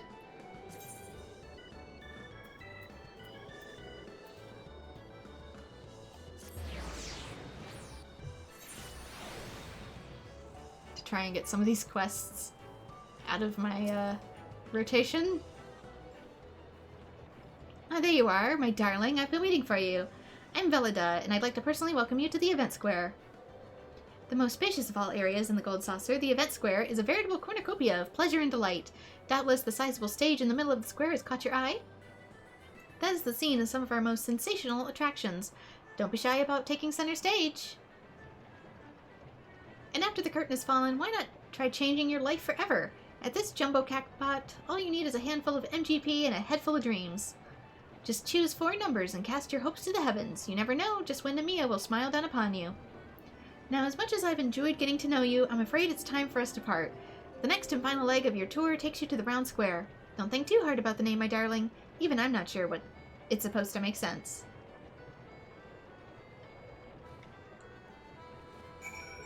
Chocobo thing is in the other zone. Apparently I'm still doing a quest though, so...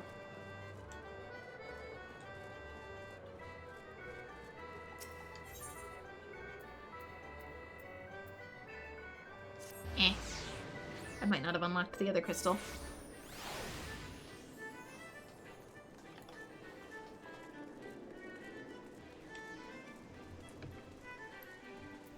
I should also actually use these.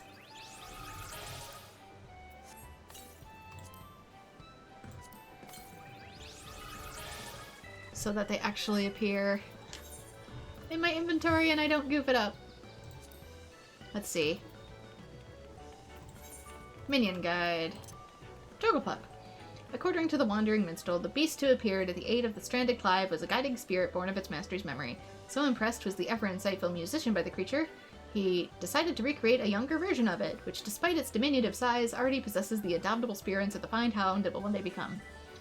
Yeah, I've seen baby Torgal before. Though he is once more taken to the heavens in a selfless act of sacrifice, I don't know if I'd call it that, Inspector Hildibrand lives on in the hearts of all those he's touched with his indomitable brand of gallantry, perception, and panache. Wind him up and let him follow you as only a Manderville can. And then mounts. Torgal. According to the Wandering Minstrel, the beast who appeared to aid the stranded Clive was a guiding spirit born of its master's memory. So impressed was the ever-insightful musician by the creature, he decided to create this faithful facsimile in the hopes it might also serve your loyal companion. Serve as your loyal companion. Okay. What does this mean? Pet? A flame reborn. What's the green? Fiery breath. Oh, emits a stream of white-hot flames. Has no effect in battle. Summons celebratory flames in honor of a realm that rose from the ashes. Has no effect in battle. Pet Torgal because he's a good boy. Yes, he is. Has no effect in battle. Okay, so you can pet the dog. Good to know. Anything else? Short-range energy bursts, but it's purely aesthetic. Cool. Okay.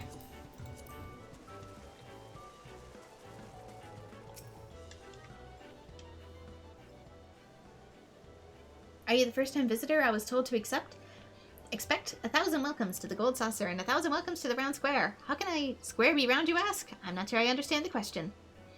Moving on to more important matters, is that lofty peak not a sight to behold? That is Mount Corel, the main attraction here at the Round Square. One of 4 most thrilling event pits our customers against each other and a challenge to see who can most swiftly scale its heights. I tell you, the view from the summit is quite a sight to behold. And that concludes your tour of the Gold Saucer. Well, I'm sure you're eager to start enjoying yourself. Pray do not forget to return to the main counter and claim your complimentary gift.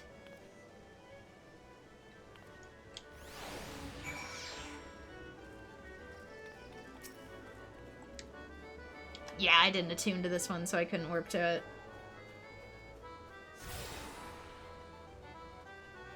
Okay, main counter.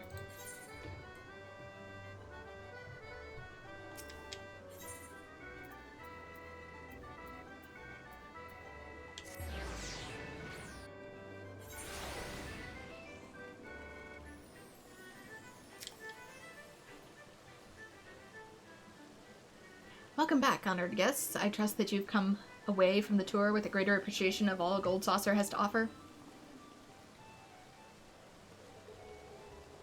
I guess. Do I remember half of it? No, I don't.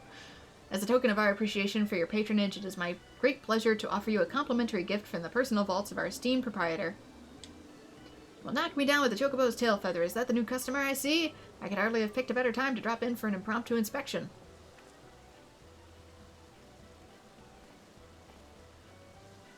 Master Roland? Yes, this person here has but the moment completed their introductory tour. Is that so? Well then, allow me to personally welcome you to the Gold Saucer. I'm Roland, the fellow entrusted with overseeing the daily affairs of this fine establishment on behalf of our esteemed proprietor. A great man if he ever was one. And you're an adventurer, yes? Aye, your dress and bearing told me as much. I dare say, then, that while out on your travels you have seen firsthand the difficulties which yet plague our nation. Witnessed the struggles of Alamigo's displaced masses, those whose homes were consumed by the fires of the calamity. The Sultanate is not unsympathetic to their plight, of course. Yet how can one be given to provide succor in such countless multitudes? One man had an answer. Godbert Mandeville had a dream. Gee, it's almost like we just did these quests. A dream of a house of untold wonders that would provide stable employment and lodgings to be displaced, mirth and merriment to the disconsolate, and propriety and plenty to the Sultanate at large. To many of our patrons, the Gold Saucer is merely Eorzea's foremost entertainment venue, a place to forget about their cares of the day. To me, it is one of the founding stones upon which our realm will be rebuilt, a miracle wrought by the hand of the greatest man I've ever known. Something tells me you understand that which I have told you, that you, perchance, share a similar dream. But I shall keep you no longer. The Gold Saucer and all its wonders await you, friend. Pray enjoy them to your heart's content. Till we meet again, may the spinner's pull be ever kind. I was gonna say, am I gonna get, MGP for this?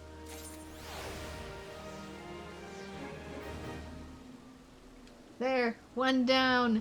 Yeehaw. Clearing out my dang quest log.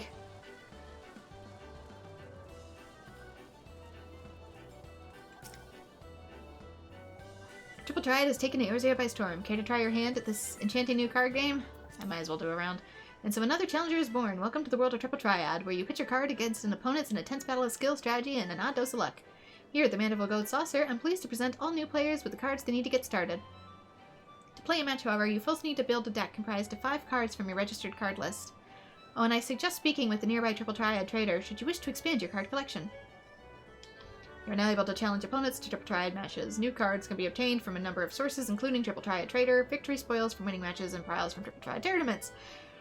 Play against the Triple Triad Master to learn the basic rules of the game. Before you can begin, however, there are several steps that must be completed. First, you must use the cards in your inventory to register them into your card list. Your card list can be viewed in the Gold Saucer options found under the character in the main menu.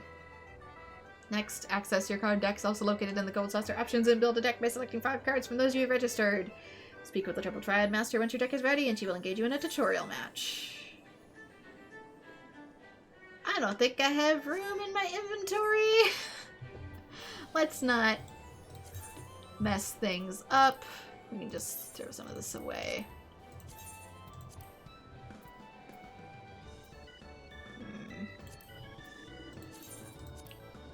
If it's not, like, too important and I'm not immediately using it.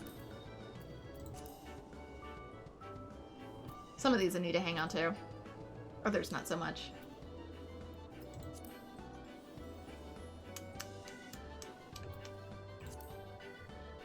Oh, do I not just use that? Redeem for 1 free play at any of the Mandeville Gold Saucer mini attractions. Oh, it's a little different than just free MGP. Okay. I can discard that though. Don't mind me clearing the clutter. I don't have a game hoarding problem. What are you talking about?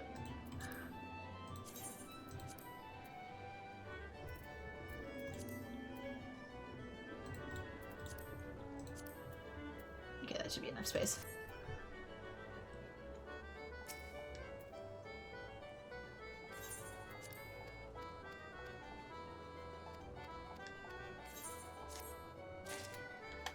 Here we go, you can now play Triple Triad. Challenging the Masters. Before you can create a deck with your new Triple Triad cards, you must first claim them. Open your inventory and use the card to claim it. Why so obtuse? Once you have claimed enough cards to make a deck, at least 5, select Gold Saucer under the character in the main menu. From there, select card decks to begin building your masterpiece. Once you've built a deck, all that's left is to find an opponent and challenge them to a match. If you have any questions on how to play Triple Triad, be sure to ask the Triple Triad Master for a private lesson. Honestly, I just wanted to clear it out. Dodo card. Of course, that's the first one.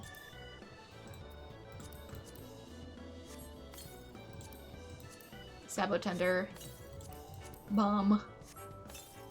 Mandragora. There we go. There. Okay. I just kind of want to clear some of these out of my journal. Golden opportunity. Reciting event. Speak with someone. What am I missing for this?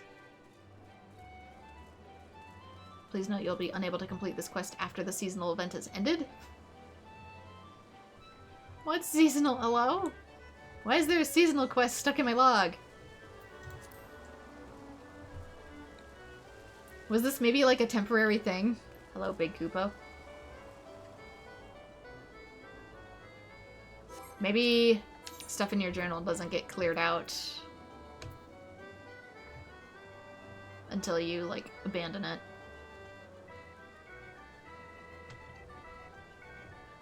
Unable to complete the quest after the seasonal event has ended. Yeah, this was a seasonal event. My bad! That's from, like, 6 months ago, at least. Whoops. I didn't know what I was doing back then, okay? I was literally still in just, like, the one job quest. I was super noob. I was literally, like, level 10 or 15. So... You can pick it back up when the event pops back in is why. I'll discard it for now. I'll start it anew when it starts anew. Until then, no more cluttering my damn inventory. Brewer's Beacon, that is the fish. Odin, that is getting my teeth kicked in. Same with Garuda. This is something else. And this is fighting a big whipping thing. So yeah, here we go. Aside from potentially getting pantsed in raids, I think I've done everything that I can do in terms of, like, in between Heavensward stuff, yeah? Limited time Air Force One is now underway in the round square. It sounds like we're gonna get bombed.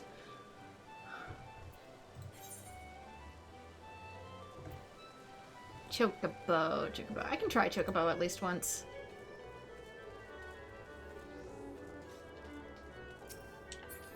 So is there any other, story-ish, aside from Bahamut? We'll get to Bahamut when we get to Bahamut. Aside from Coil of Bahamut and Odin, is there anything else that there is to be done story-wise, aside from the MSQ in A Realm Reborn, that I have not yet gotten to yet? Do you guys know?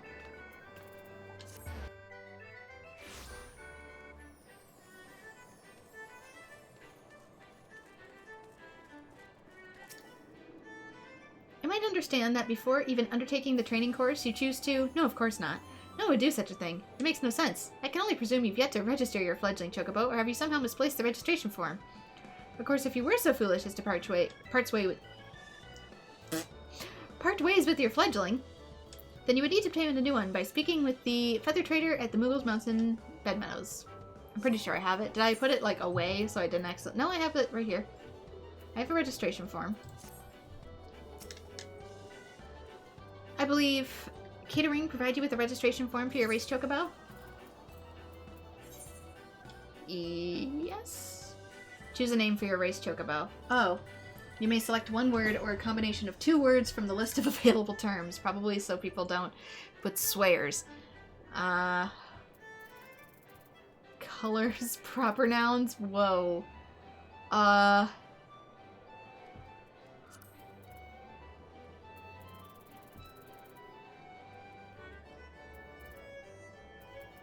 I see some German ones. I can see some English and some German.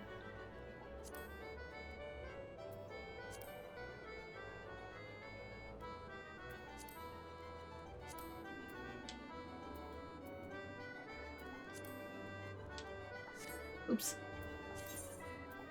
Oh my. Nobody prepared me.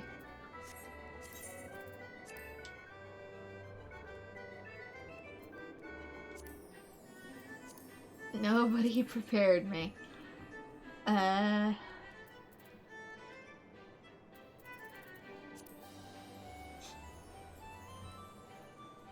Technically, the extremes have a bit of a story, but that's not really important.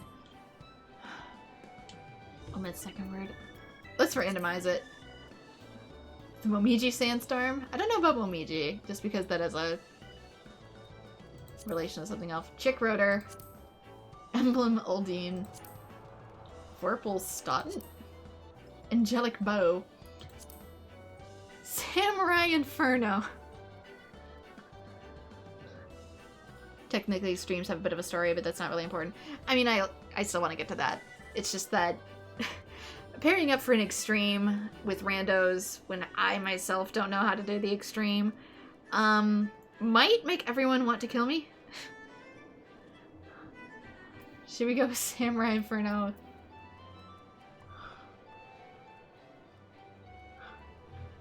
Yeah, maybe.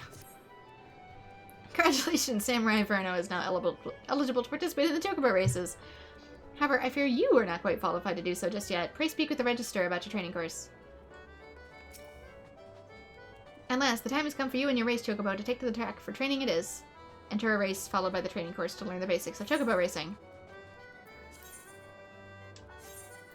Oops.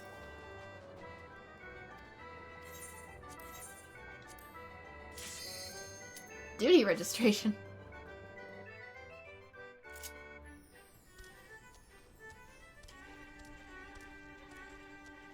Welcome to the training course. Here you can participate in the basics of Chocobo racing.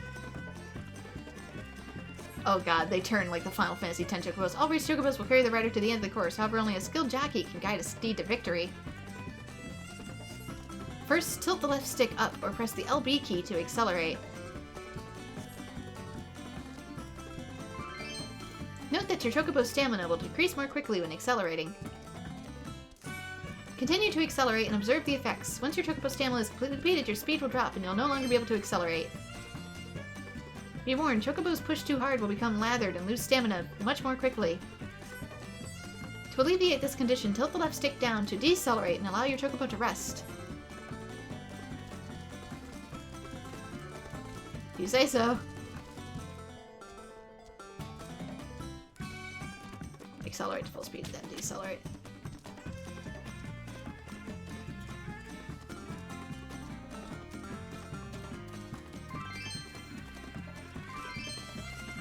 Next, practice steering your Chocobo. Tilt the stick to the left and to the right to steer Chocobo, from one side of the course to the other.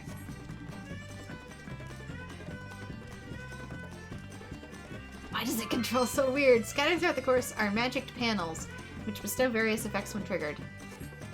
Trigger a magic panel to steer your Chocobo towards it. Trigger if I can find one. That was haste. Your Chocobo gained a temporary burst of speed, however be warned, not all panels bestow beneficial effects. In addition to steering away from panels, you can also jump to avoid them. In addition to magic panels, you may come across treasure coffers that contain race items. There's a bit of a delay. Some treasure coffers will be suspended in midair, so you'll need to jump. Race items will be added to your hotbar automatically and can be used to help yourself or hinder your progress. Why do you control like this?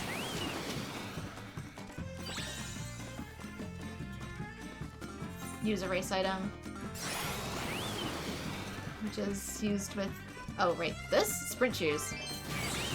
This concludes the Chocobo race training course. You may repeat the course anytime should you wish to review the fundamentals. Ride well and good luck.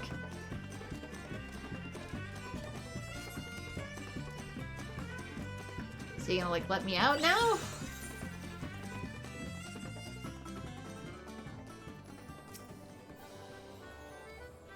Now that you have an understanding of the fundamentals, you can begin competing in the sanctioned races. As your Chocobo gains experience and grows stronger, its rating will increase and will be permitted to enter races in higher classes. To view your race Chocobo's rating, select a character from the main menu viewed by gold saucer and select Chocobo from within the interface. As you will observe, races are divided into different classes. Which classes you can enter are determined by your Chocobo's current rating, which is 11 in case you're unaware. The main class is open only to the most inexperienced competitors. As such, you and your Chocobo will quickly outgrow it. As your Chocobo's rating increases, you will find yourself competing against far more experienced jockeys in races with even stricter rules and regulations. That said, the rewards you can receive more than make up for the increase in difficulty. Train your Chocobo well, and may the spinner's pull be ever in your favor. Register your Chocobo for races at any time. I have to cough. Speaking with the race register, the duty finder. Sorry. I think I swallowed a dust bunny.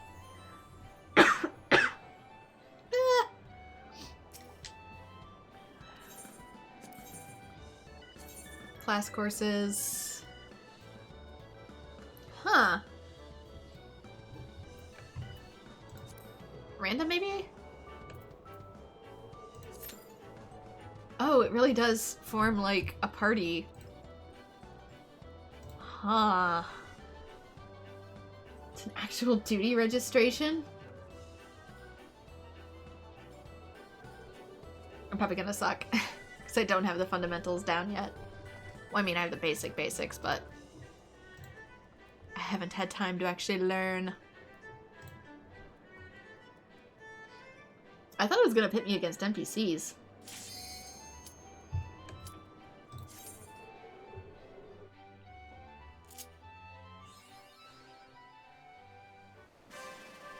Costa del Sol.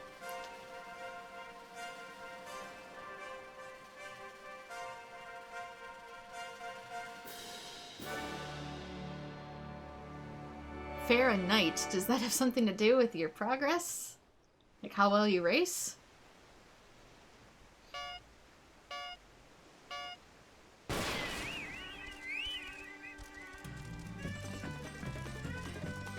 Try to stay on the left.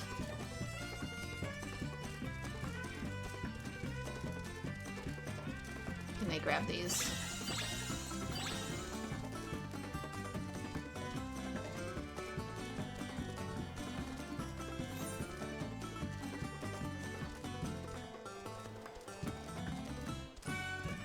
Ooh. Oh, maybe because I already have one. Can I use it? Finds him. It's so weird. It looks like I'm running fast, but I'm not. Okay, now go more to the left.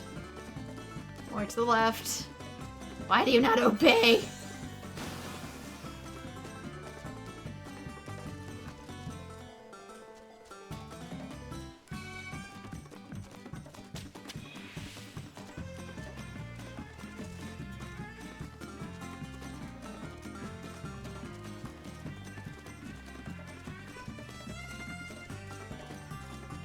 Normally with racing games, I'm pretty good at them, but this one has, like, weird rule sets.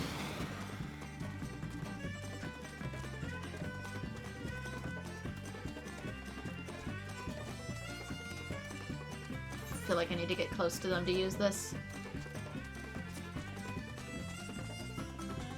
Maybe not. Prior Caltrop. That sounds painful.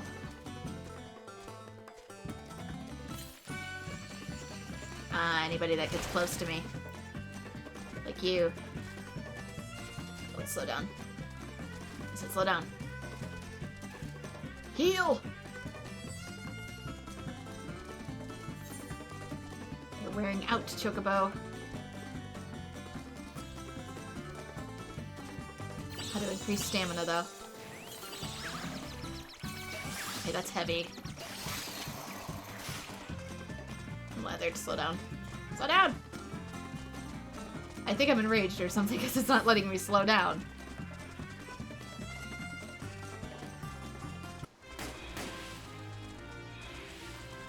Yeah, I was frenzied, so I couldn't.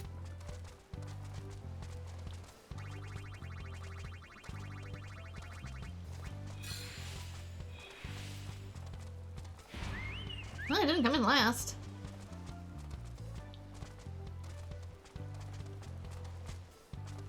Came in fourth, which is just below, but let's manage stamina and the position until the final stretch. Yeah, I just needed to actually experience a race to learn it. Weird. Don't know how I feel. If it was more like an actual racing game, I think I'd like it better. But it's a tad off? It's like an RPG's idea of a racing game. Now put me in Jack X Combat Racing and you'll see some cool shit. But until then, I think we're on track for more MSQ style things, so let us return to the inn, because I think we've managed to make decent progress for the day, and I need to go get ready to start making family dinner. Where is... I am playing an MMORPG, I am, that is true. I'm just saying it as someone who's used to racing games.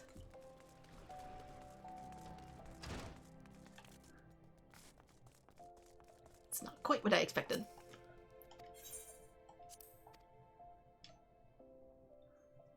But anyway, there we go. I think for attempting expert dungeons, which I'll probably get to eventually, as well as MSQ and job quests, that's about it for me. I am making progress with the job quests. I'm currently in the middle of Bard and I'm almost done with it. And we'll move on from there. I can start doing more MSQ streams while doing job quests in the background. I'll just weave them in between each other. But for that, this is where I am going to call it. So yeah, making significant progress in Final Fantasy XIV, and I want to get it done before the graphics patch, so I might put a lot more steam into getting this one done. So thank you so much to everyone who has joined. Yeah, the long Realm Reborn patch is long. But I think it might even be longer than some of the other patches. I'm not sure. It's a push, for sure. But that's also why I want to save some other stuff for other patches. But we're making progress. We'll get through it. We'll get through. I'll catch up eventually.